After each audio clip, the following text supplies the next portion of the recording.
আসসালামু আলাইকুম সবাইকে। আশা করি তোমরা সবাই অনেক অনেক ভালো আছো। আমরা আজকে তর্ক সাপেক্ষে এইচএসসি সিলেবাসের সবচেয়ে কঠিন যে টপিকটা সেটা নিয়ে আলোচনা করতে এসেছি। আজকে আমাদের পড়ার বিষয় হচ্ছে বিভীষণের প্রতি মেঘনাদ। তবে তোমাদেরকে অভয় দিয়ে বলতে পারি বিভীষণের প্রতি মেঘনাদ সম্পর্কে তোমাদেরকে যে সিনিয়ররা যত ভয়ই দেখাক না কেন, আজকের ক্লাসটা যদি তোমরা মনোযোগ দিয়ে করো এবং বাসায় যদি এটলিস্ট আর ১ বা ২ বার রিডিং পড়ো, তোমাদের যেই সকল সিনিয়ররা তোমাদেরকে ভয় দেখিয়ে বলেছে যে বিভীষণের প্রতি মেঘনাদ ভীষণ কঠিন একটা টপিক, আমি গ্যারান্টি দিচ্ছি তুমি তোমার সেই সব সিনিয়রদেরকে বিভীষণের প্রতি মেঘনাদ কবিতাটা পড়াতে পারবা এবং এমন ভাবে পড়াতে পারবা যাতে তারা তাদের কলেজের পরীক্ষা হোক কিংবা এইচএসসি পরীক্ষা হোক, যেমন প্রশ্নই হোক না কেন তারা উত্তর করতে পারে। সো সবাইকে ওয়েলকাম করছি আমাদের আজকের এই লাইভ ক্লাসটাতে। আমার পরিচয়টা দিয়ে নেই, আমার নাম ফারহান সাকিব এবং আমি 10 মিনিট স্কুলে বাংলা পড়াই। আমরা আজকে মাইকেল মধুসূদন দত্তের লেখা বিভীষণের প্রতি মেঘনাদ এই কবিতাটা পড়বো। এই কবিতাটা যখন অন্য যে কোনো জায়গায় তোমরা পড়তে যাবে, একটা জায়গা তোমরা মিস করবা, সেটা হচ্ছে এই কবিতাটার প্রেক্ষাপট মানটা কি, মানে এই কবিতাটার কনটেক্সট কি, কোন ঘটনার পরিপ্রেক্ষিতে এমন একটা কবিতা লেখা হলো এবং এই কবিতাটা কেন স্পেশাল, এই কবিতাটা কেন আসলে পাঠ্যপুস্তকের অন্তর্ভুক্ত করা হয়েছে। সবগুলো বিষয়ের উত্তর আজকের এই ক্লাসটাতে তোমরা পাবা এবং আজকের ক্লাসটা আমি তোমাদেরকে আশ্বাস দিয়ে বলতে চাই যে আজকের ক্লাসটা তোমরা পছন্দ করবা এবং এইচএসসি 27 স্টার স্টুডেন্ট 10 MS এই যে গ্রুপটা রয়েছে, আমি আজকের ক্লাসের পরে তোমাদের ক্লাস রিভিউ দিয়ে একদম পরিপূর্ণ দেখতে চাই আমাদের এই টইটম্বুর গ্রুপটা। ওকে, সো ক্লাসের শুরুতে কয়েকজনের কমেন্ট আমরা যদি একটু দেখি। জাকি আক্তার রিয়া, ওয়ালাইকুম আসসালাম। যারা যারা সালাম দিচ্ছ জাকি আক্তার রিয়ার মতো তাদের সবাইকে একবারে বলে দিচ্ছি ওয়ালাইকুম আসসালাম। আর যারা যারা আমাকে বলছো ভাইয়া কেমন আছেন, আলহামদুলিল্লাহ অনেক অনেক ভালো আছি। ওকে, ইয়েস,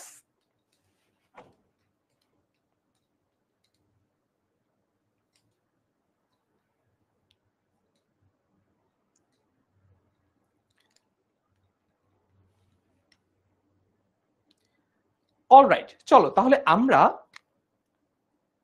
একজন বলেছে এটা রেকর্ডেড ক্লাস হচ্ছে না, এটা রেকর্ডেড ক্লাস হচ্ছে না। আমাদের এই একটা ক্লাসের মধ্যে এইচএসসি 26 স্টুডেন্টরাও আছে, 27 স্টুডেন্টরাও আছে। সো আমরা যেহেতু এটা একটা ফ্রি ক্লাসও বটে, মানে এটা আমাদের বেসিক বিল্ডিং ক্লাস, তো আমাদের যে সকল স্টুডেন্টরা ফর্ম ফিল আপ করেছে এইচএসসি 26 তারাও কিন্তু ফ্রিতে জয়েন করার সুযোগ পেয়েছে। সো ক্লাসের মধ্যে তোমাদের সিনিয়ররাও কেউ কেউ আছে, তোমরাই আছো মেজরিটি। সে যাই হোক, তোমরা ক্লাস তো আমারই করছো আলটিমেটলি। সো তোমার সাথে আর ক্লাসে কে কে আছে তার চেয়ে বেশি গুরুত্বপূর্ণ হচ্ছে তুমি আমার ক্লাস করছো। চলো আর সময় নষ্ট না করে আমরা এই কবিতাটার কনটেক্সট বা প্রেক্ষাপটটা জানা শুরু করি। আমরা একদম শব্দার্থ বা অন্যান্য পাঠ পরিচিতি, কবি পরিচিতি সবকিছু স্লাইডে আছে, কিন্তু সেসব পড়তে গিয়ে আমরা সময় নষ্ট করছি না, কারণ সেই সব জিনিসই তোমার বইতে আছে। আমি আজকের এই ক্লাসটা শুরু করব যে জিনিসগুলো তোমার বইতে নাই সেখান থেকে। Let's get started. আমরা শুরু করব এই কবিতাটার প্রেক্ষাপট দিয়ে। তো একটা ভারতবর্ষের একটা জায়গাটার নাম হচ্ছে অযোধ্যা। অযোধ্যার রাজা ছিলেন দশরথ। অযোধ্যার রাজার নাম কি? অযোধ্যার রাজা ছিলেন দশরথ। তো দশরথের কয়েকজন সন্তান, তার মধ্যে অন্যতম হচ্ছে রাম এবং লক্ষণ। বাই দ্য ওয়ে, রাম আর লক্ষণের মধ্যে অনেক মিল থাকলেও বা রামকে সবসময় লক্ষণ আনুগত্য প্রকাশ করে চললেও রাম এবং লক্ষণ কিন্তু একে অপরের সৎ ভাই। তারা কিন্তু একেবারে আপন ভাই না, সৎ ভাই। এটা আমরা একটু মনে রাখবো, আমাদের এইচএসসি বলো কিংবা অ্যাডমিশন বলো কাজে আসতে পারে। তো এখন এই রামকে তার যে স্ত্রী সীতা তাকে সহ বনবাসে পাঠানো হয়েছে একটা অন্য ঘটনার পরিপ্রেক্ষিতে। ওই ঘটনাটা আমরা মানে এই কবিতার সাথে খুব একটা রিলেটেড না দেখে এই ঘটনা আপাতত এক্সপ্লেন করলাম না। বাট আমাদের যখন মেইন ক্লাস হবে, অর্থাৎ এইচএসসি 27 অনলাইন ব্যাচের যখন মেইন ক্লাসগুলো হবে পেইড ব্যাচে, আবারও এই ক্লাসগুলো আমরা নিব, তখন আমি ওই প্রেক্ষাপট সহ তোমাদেরকে জানানোর চেষ্টা করবো। আজকে আপাতত তোমরা এটা জানো, ঠিক আছে? আজকে আপাতত তোমরা এইটা জানো যে রাম এবং রামের স্ত্রীর নাম হচ্ছে সীতা। তাদেরকে পাঠানো হয়েছে বনবাসে, তার মানে তারা বনে গিয়ে থাকবে বেশ কিছু বছর, তাদেরকে বনবাসে থাকতে হবে। তো রামকে যেহেতু পাঠানো হচ্ছে, তো সৎ ভাই হলো বড় ভাই হিসেবে লক্ষণ যেহেতু রামকে অনেক ভক্তি শ্রদ্ধা করে, তো লক্ষণ বলল যে আমিও যাব। তো এই রাম, সীতা এবং লক্ষণ তিনজন মিলে গেল বনবাসে। তারপর এই বনে তারা ভালোই ছিল, সুখে ছিল, আনন্দে ছিল, সবকিছু ঠিকঠাক ছিল। এইখানে হয়েছে কি, লঙ্কার রাজা, তার নাম কি? তার নাম হচ্ছে রাবণ। মনে রাখো, দরকার হলে খাতা একটু নোট করো। লঙ্কার রাজা তার নাম হচ্ছে রাবণ। রাবণের একজন বোন ছিল রাবণের বোনের নাম হচ্ছে শূর্পণখা। কি নাম ছিল?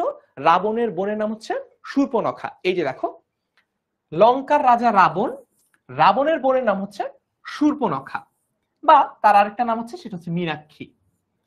এই যে শূর্পণখা, শূর্পণখা যখন আসলো সে কিন্তু লক্ষণের প্রেমে পড়ে গেল, লক্ষণকে তার ভালো লেগে গেল। সো লক্ষণকে সে লাজ লজ্জার মাথা খেয়ে লক্ষণকে শূর্পণখা প্রপোজ করলো। হ্যাঁ, তারপরে লক্ষণ বলল কি, না আমি হলাম মানুষ আর তোমরা হলে রাক্ষসের জাত, তাই এই সম্পর্ক হতে পারে না।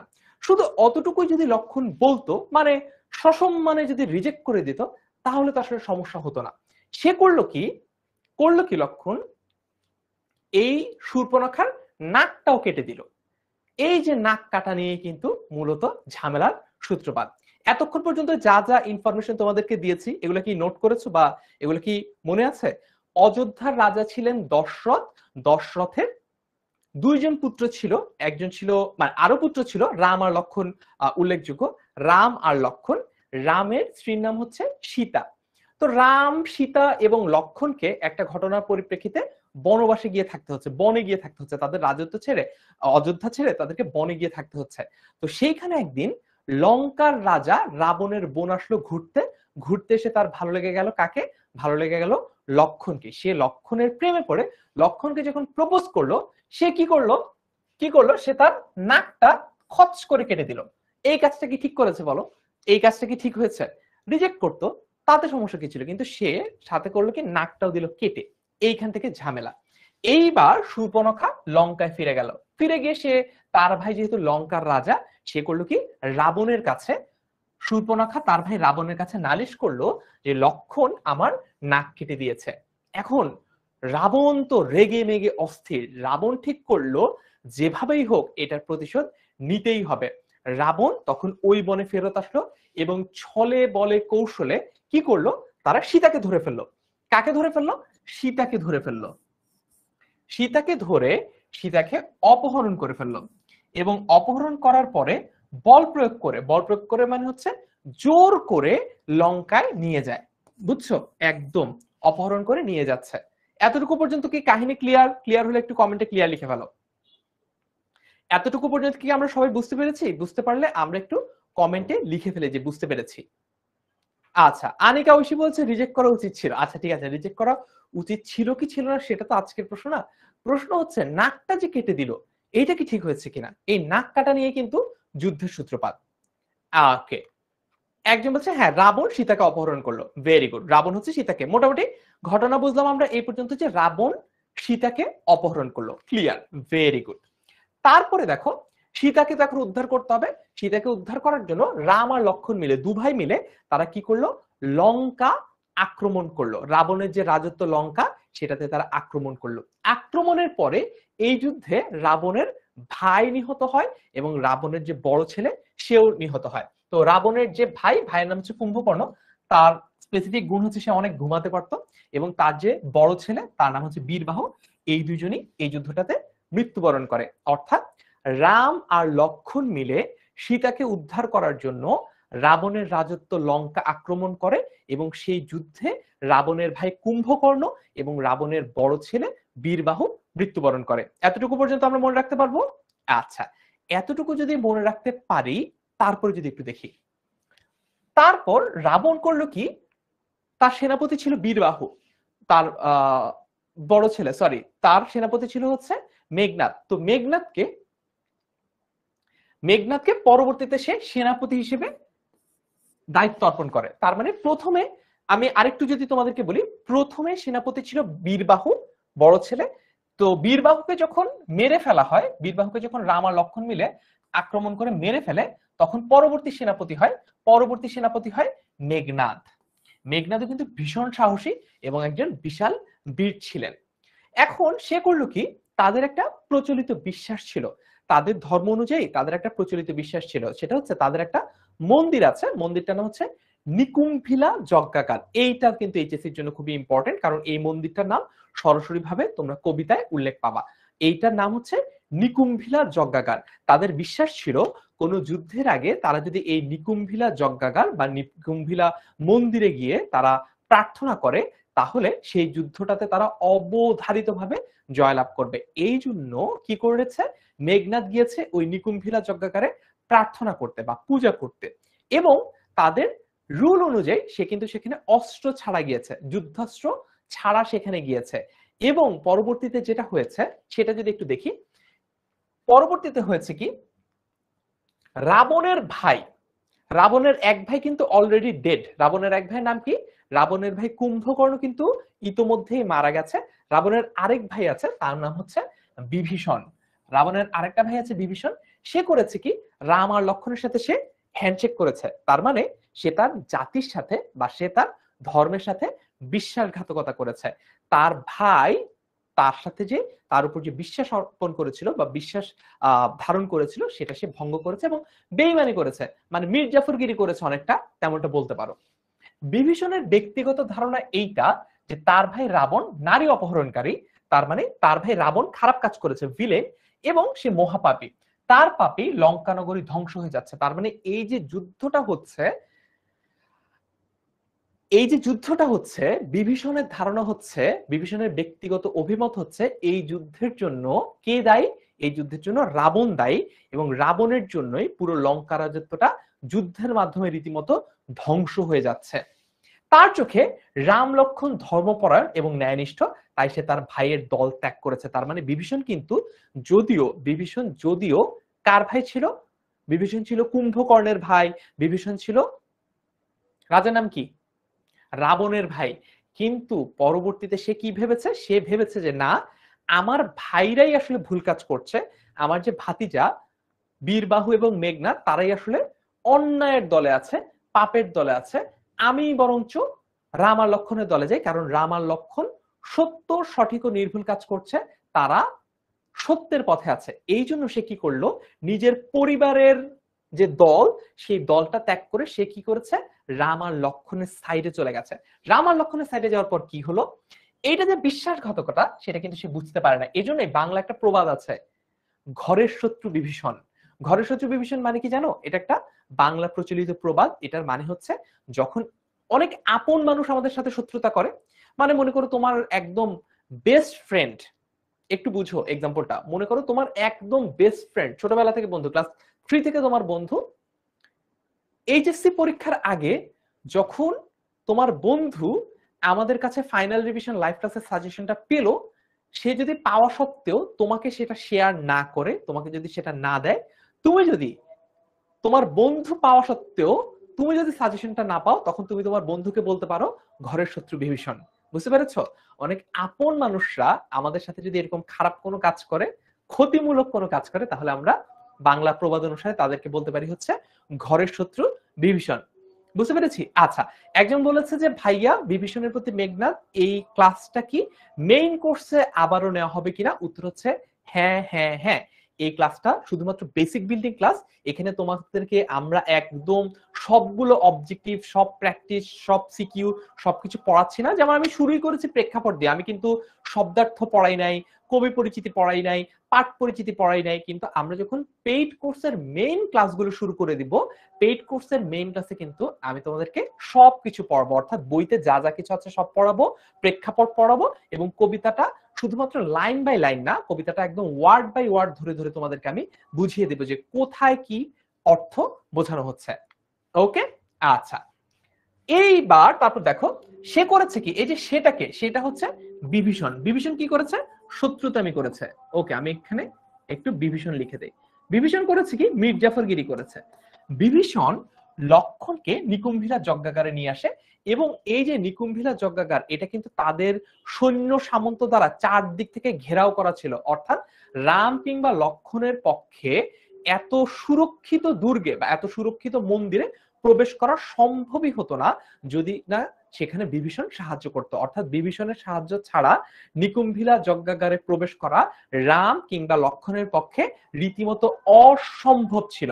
পরবর্তীতে সে কি করেছে, মায়াদেবীর বিশেষ মন্ত্র দ্বারা, তার মানে তারও তো নিজস্ব কিছু শক্তি, জাদু মন্ত্র ছিল, সেগুলো ব্যবহার করে বিভীষণ সাহায্য করেছে রাম আর লক্ষণকে, যাতে তারা সকল সৈন্য সামন্তের চোখ ফাঁকি দিয়ে নিকুম্ভিলা যজ্ঞাগারে উপস্থিত হতে পারে, যেখানে কিনা মেঘনাদ যুদ্ধের প্রস্তুতি নিচ্ছিল পূজার মাধ্যমে, এবং সেখানে সে রীতিমতো নিরস্ত্র ছিল। খুবই ইম্পর্টেন্ট একটা পয়েন্ট, সেখানে সে কি ছিল? নিরস্ত্র ছিল।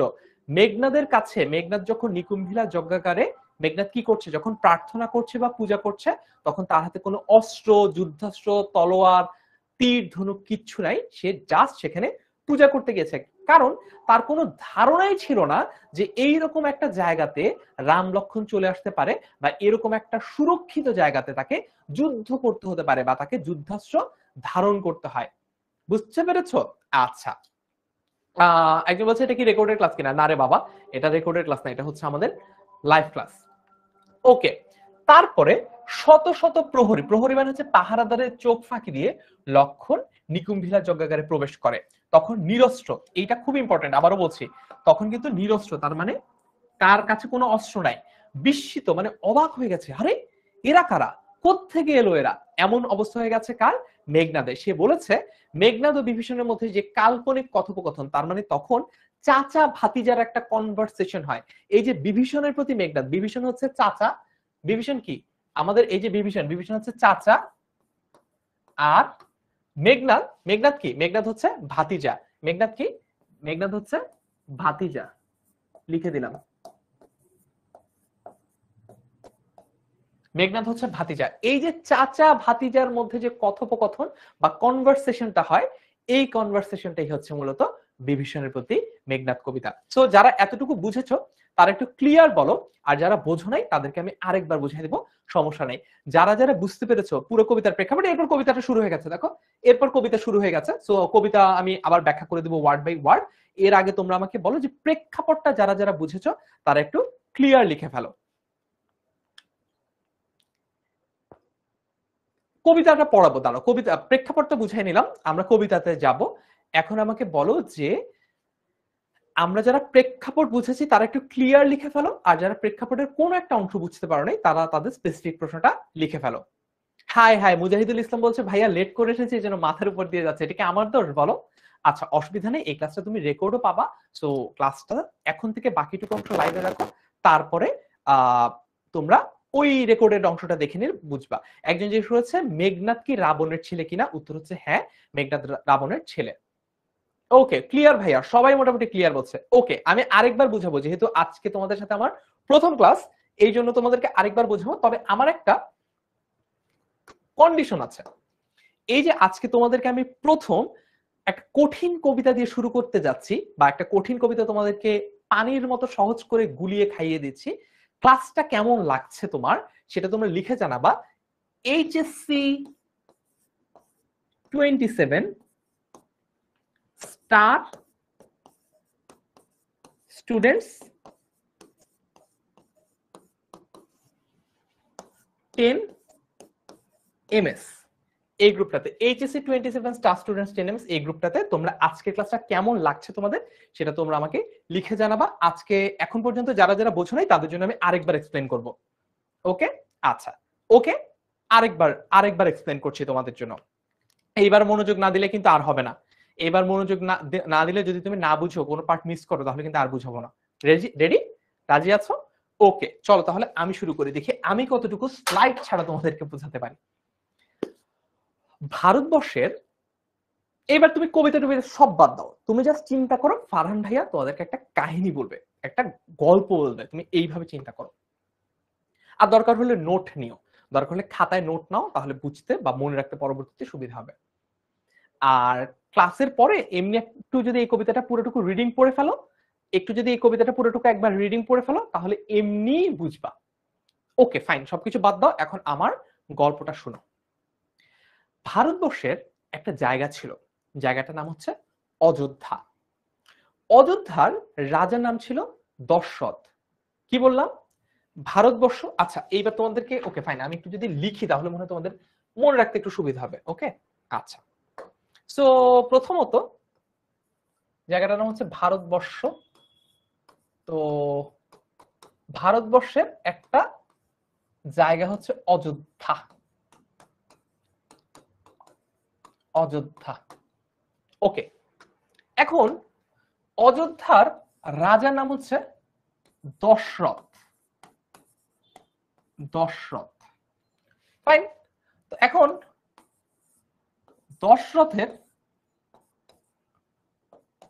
দশরথের দুই ছেলে, রাম আর লক্ষণ। রাম আর লক্ষণ। আর রামের স্ত্রীর নাম হচ্ছে, রামের বউয়ের নাম হচ্ছে সীতা। রামের বউয়ের নাম হচ্ছে সীতা। এই পর্যন্ত বুঝছো? ভারতবর্ষের একটা জায়গা হচ্ছে অযোধ্যা, অযোধ্যার রাজা ছিল দশরথ, দশরথের দুই সন্তান রাম আর লক্ষণ, যদিও রাম আর লক্ষণ কিন্তু একে অপরের সৎ ভাই। এ পর্যন্ত বুঝছি। আচ্ছা, ওইদিকে আরেকটা রাজত্ব আছে, অন্য জায়গায় আরেকটা রাজত্ব আছে, রাজত্বটার নাম হচ্ছে লঙ্কা। লঙ্কা। তো লঙ্কার রাজা হচ্ছে রাবণ। তো রাবণের আরো ভাই আছে, তবে এখানে দুই ভাইয়ের কথা উল্লেখ করা আছে। রাবণের এক ভাইয়ের নাম হচ্ছে কুম্ভকর্ণ, যে আসলে কবিতাটা শুরু হওয়ার আগেই ডেড। কুম্ভকর্ণ। আরেক ভাইয়ের নাম হচ্ছে বিভীষণ। ওকে, বিভীষণ। এখন তো রাবণের সন্তান হচ্ছে বীরবাহু আর মেঘনাদ। আচ্ছা, এখানে ওদের তো আরেকটা বোনও আছে, বিভীষণের আরেকটা বোন আছে, এই যে এখানে দেই, শূর্পণখা। এই মোটামুটি যদি তুমি মনে রাখতে পারো, বা দরকার তুমি একটা স্ক্রিনশটও নিয়ে নাও, একটু দরকার হলে স্ক্রিনশটও নিয়ে নাও।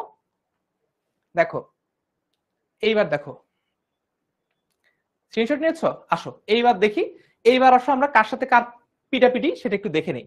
এবার আমরা দেখে দিই কে কার নাক কেটে দিয়েছে, কে কার কান টেনেছে, তাই নিয়ে কি কি ঝামেলা হচ্ছে। চলো এবার একটু বোঝার চেষ্টা করি।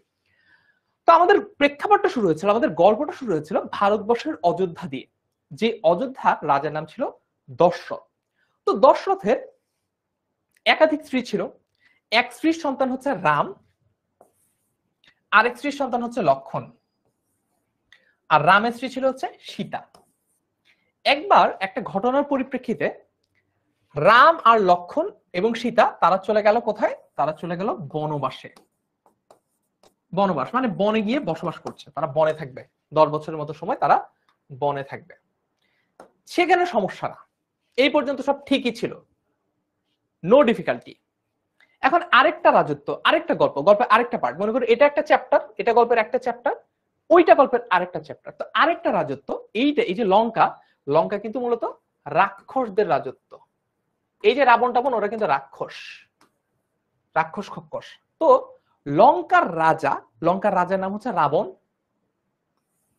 রাবণের একটা ভাই হচ্ছে কুম্ভকর্ণ, আরেকটা ভাই হচ্ছে বিভীষণ, এবং আরেকটা বোন হচ্ছে শূর্পণখা। শূর্পণখা লঙ্কা থেকে ঘুরতে গেল কোথায়? এই বনটাতে ঘুরতে গিয়ে শূর্পণখার ভালো লেগে গেল লক্ষণকে। শূর্পণখা প্রপোজ করলো লক্ষণকে। লক্ষণ করলো কি? এই প্রপোজালে রাজি তো হলোই না, বরং দিল শূর্পণখার নাকটা কেটে। কি সর্বনাশ! তো শূর্পণখার নাক গেল কেটে। শূর্পণখা এখান থেকে আবার ফেরত আসলো লঙ্কায়। শূর্পণখায় লঙ্কা ফেরত এসে সে কি বললো? সে রাবণের কাছে বিচার দিল যে ভাইয়া আমার নাক কেটে দিয়েছে লক্ষণ। তখন রাবণ বলল, কি এত বড় সাহস, আমার বোনের নাক কেটে দিয়েছে? তখন রাবণ ঠিক করলো সেটার প্রতিশোধ নেবে। রাবণ ঠিক করলো সেটার প্রতিশোধ নেবে। রাবণ গেল আবার এখানে গিয়ে সে সীতাকে অপহরণ করে ফেললো।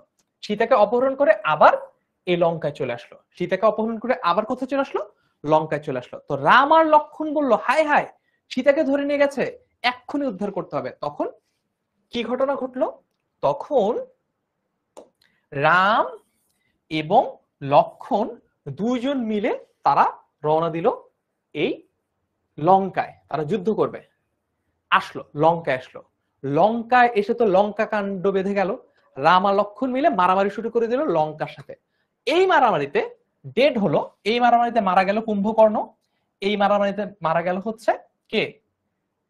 এই যে বীরবাহু, তার মানে রাবণের যে আরেকটা ছেলে ছিল, মারা গেল।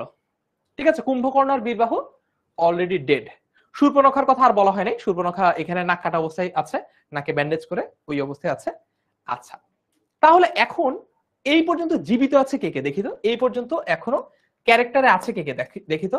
রাম আছে, যুদ্ধ করছে, লক্ষণ আছে, যুদ্ধ করছে, আর সীতাও আছে বন্দি অবস্থায়, সীতাও আছে বন্দি অবস্থায়। অর্থাৎ রাম, আমি ওইখানে একটু লিখি আলাদা করে তাহলে তোমাদের বুঝতে সুবিধা হবে। সো এখনো পর্যন্ত কে কে জিন্দা আছে? রাম, লক্ষণ এবং সীতা বন্দি অবস্থায় আছে, কিন্তু সীতা জীবিত আছে। ওকে, রাম, সীতা, লক্ষণ ওরা জীবিত আছে। আর এদিকে জীবিত আছে হচ্ছে রাবণ, এদিকে জীবিত হচ্ছে রাবণ আর মেঘনাদ, মানে রাবণের ছেলে মেঘনাদ। এখন ঘটনাটা কোথায়?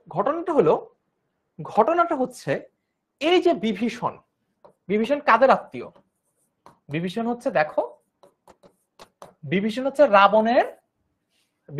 রাবণের ভাই, বিভীষণ হচ্ছে মেঘনাদের চাচা। তার মানে বিভীষণের কাদের পক্ষে থাকার কথা ছিল? বিভীষণের হচ্ছে রাবণ এবং মেঘনাদের পক্ষে থাকার কথা ছিল, কিন্তু বিভীষণ সে বেইমানি করে কি করলো? বিভীষণ বেইমানি করে সে রাম আর লক্ষণের সাইডে চলে গেল, বুঝছো? এবং এই বেইমানিটা করার কারণেই রাম আর লক্ষণ ওই যুদ্ধটাতে জিতে গেল এবং মেঘনাদ এবং রাবণ ওই যুদ্ধটাতে হেরে গেল, মেঘনাদ ওখানেই ডেড হয়ে গেল। বুঝতে পেরেছো? এখন বলো, এখন যদি না বুঝো তাহলে আর কোনো উপায় আমার আপাতত জানা নাই। এখনো যদি তুমি না বুঝো তাহলে তোমাকে বাসায় একটু রিডিং পড়তে হবে। ক্লিয়ার? বুঝছো?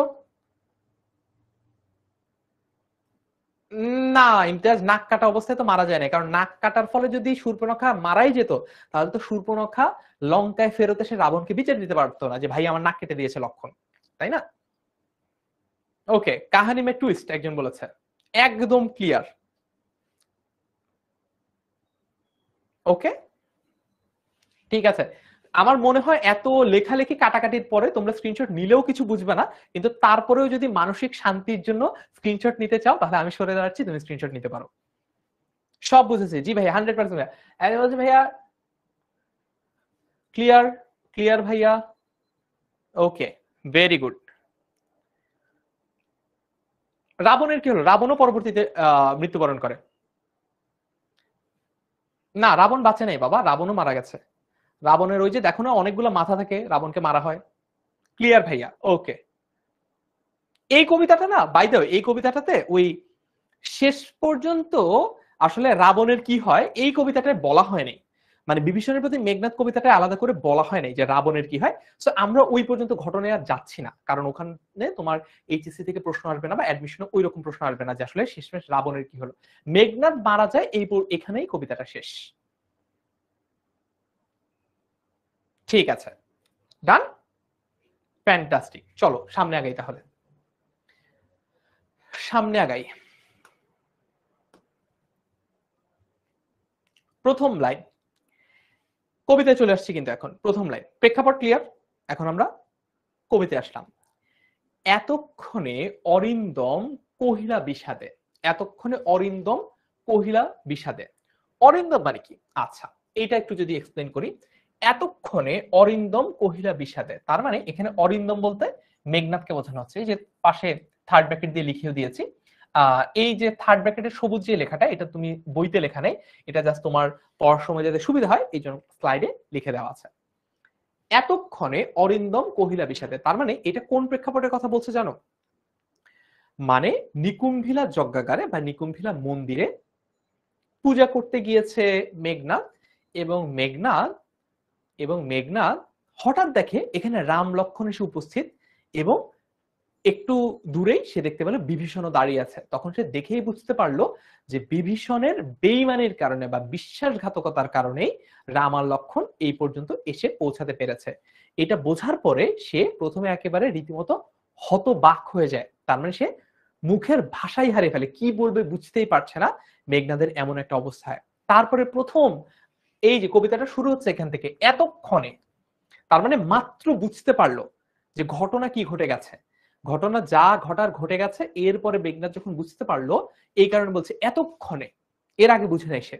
এতক্ষণে অরিন্দম কহিলা বিষাদে। অরিন্দম মানে কি? অরিন্দম মানে হচ্ছে অরিকে দমন করে। যে অরি মানে কি? অরি মানে হচ্ছে ইন্দ্র। ইন্দ্র হচ্ছে আরেকজন দেবতা। এই দেবতাকেও পর্যন্ত দমন করেছে বা যুদ্ধে হারিয়েছে মেঘনাদ। মেঘনাদ কিন্তু একজন বিশাল মাপের বীর ছিল। মেঘনাদ অরিন্দম বলা হতো মেঘনাদকে, কারণ মেঘনাদ কাকে দমন করেছে? অরিকে দমন করেছিল বা ইন্দ্রকে দমন করেছিল। শব্দার্থে পাবা, এটা নিয়ে প্যারা নেওয়ার কিছু নেই, শব্দার্থে এটা পাবা। ওকে, তারপর যদি দেখি, এতক্ষণে অরিন্দম কহিলা বিষাদে, তার মানে এতক্ষণ পরে বিষাদ ভারাক্রান্ত মন নিয়ে, তার মানে দুঃখ ভরা মন নিয়ে কি বলল বিভীষণ, শুনি। জানিনো কেমনে আসি লক্ষণ পশিল। পশিল মানে কি? পশিল মানে হচ্ছে প্রবেশ করলো। পশিল মানে হচ্ছে প্রবেশ করলো, এটা তোমরা হচ্ছে তোমাদের শব্দার্থে পাবা। পশিল মানে হচ্ছে প্রবেশ করলো, প্রবেশ করলো, প্রবেশ করলো। জানিনু কেমনে আসি লক্ষণ পশিল, তার মানে এতক্ষণে মুখের ভাষা ফিরে পেয়েছে মেঘনাদ। মেঘনাদ প্রথমেই বলল, জানি না লক্ষণ কিভাবে এই রকম সুরক্ষিত জায়গায় চলে আসলো। রক্ষপুরে, রক্ষপুরে হচ্ছে রাক্ষসদের পুরে। ওই যে মনে আছে যে জামালপুর, গোপালপুর, জগৎপুর, পুর মানে হচ্ছে নগর বোঝায়, নগর। পৌরনীতি সুশাসন পড়বে যখন, তখন দেখবা পুর বলতে সাধারণত নগর বোঝায় বা শহর বা হচ্ছে একটা লোকালয় বোঝায় পুর। তো তোমার এলাকার নামেও যদি পুর থাকে, তুমি সেটা কমেন্টে লিখে জানাতে পারো। যেমন আমার গ্রামের নাম হচ্ছে জগৎপুর, ঠিক আছে, ফেনীতে আমার গ্রাম। তো রক্ষপুর মানে কি? রক্ষ মানে হচ্ছে রাক্ষস, আর রক্ষপুর মানে হচ্ছে রাক্ষসদের যে নগরীটা বা রাক্ষসদের যে শহরটা, সেখানে চলে এসেছে। এই জায়গায় তো মানে এটা তো সুরক্ষিত একটা জায়গা ছিল, যে এই জায়গায় রাম আর লক্ষণের কখনো এত দুর্ভেদ্য জায়গায় কখনো তাদের আসতে পারার কথাই না। ওকে, হ্যাঁ, বুসু বলছে গাজীপুর, ভেরি গুড। জামালপুর আছে, হ্যাঁ। ওকে, আজিমপুর আছে, হ্যাঁ, শাগুফতা বলছে আজিমপুর, ভেরি গুড। চাঁদপুর বলেছে ফারিয়া আলম, ফ্যান্টাস্টিক, তোমার তো তাহলে ক্লাস ভালো। মিরপুর, রাইট, মিরপুর, আমি আজকে নিজে এসেছি মিরপুর থেকে। হাটগোপালপুর, বাহ, চমৎকার। না, একজন বলছে বরিশাল, না না রে বাবা, হুমায়রা ইসলাম, বরিশাল তো কোনো পুর নাই, হইলো না, তুমি প্রশ্ন বুঝো নাই। আচ্ছা, তারপর দেখো, এখন তাঁত, তাঁত শব্দটা একেবারে আক্ষরিক অর্থ হচ্ছে বাবা, কিন্তু এই পুরো কবিতাটায় তাঁত শব্দটাকে চাচা অর্থে ব্যবহার করা হয়েছে। চাচা, কারণ চাচাকে আমি বাবার মতো সম্মান দেই, বাবার মতো শ্রদ্ধা করি, এই জন্য চাচাকেই বারবার এখানে তাঁত বলা হয়েছে। তাঁত শব্দটার অর্থ কি? তাঁত শব্দটার অর্থ হচ্ছে চাচা, চাচা আপন প্রাণ বাঁচা। আচ্ছা, হায় তাত উচিত কি তব, তার মানে হায় বিভীষণ। কে বলছে এই যে কথা, এই যে এতক্ষণে কে কথাগুলো বলছে, এই যে কথাগুলো বলছে, এই কথাগুলো কে বলছে? এই কথাগুলো কিন্তু মেঘনাদ বলছে, রাইট? এই কথাগুলো কে বলছে? মেঘনাদ বলছে। তো মেঘনাদ চাচার সাথে কথা বলে, বলে উচিত কি তব, তার মানে এটা কি তবে উচিত হয়েছে? এ কাজ নিকষা সতী তোমার জননী, সহোদর রক্ষশ্রেষ্ঠ, সুলিশ শম্ভুনি, কুম্ভকর্ণ, ভাতৃপ্রতি বাসবিজয়। আমি সবগুলোর অর্থ বুঝিয়ে দেবো, ভয় পাওয়ার কোনো কারণ নেই। এতটুকু পর্যন্ত একটু দেখো, এতটুকু পর্যন্ত একটু দেখো, একবার একটু রিডিং পড়ো, তারপর তোমাদেরকে আমি এক্সপ্লেন করে দিচ্ছি কোনটা দিয়ে আসলে কি বোঝাচ্ছে। ওকে, আমার দাদুর বাড়ি মাছিমপুরে, ফেনীতে। Nice to meet you Maisha. এই লাস্টের 4টা লাইন একটু রিডিং পড়ো, তারপর তোমাদেরকে বুঝিয়ে দিচ্ছি। হায় তাত উচিত কি তব এ কাজ, নিকষা সতী তোমার জননী, সহোদর রক্ষশ্রেষ্ঠ, সুলিশ শম্ভুনি কুম্ভকর্ণ, ভাতৃপুত্র বাসব বিজয়ী, নিজ গৃহপথ তাত দেখাও তস্করে। হ্যাঁ, বুশরাত জাহান, ক্লাসের এই প্রথম অংশটুকু রেকর্ড পাবা, সমস্যা হবে না।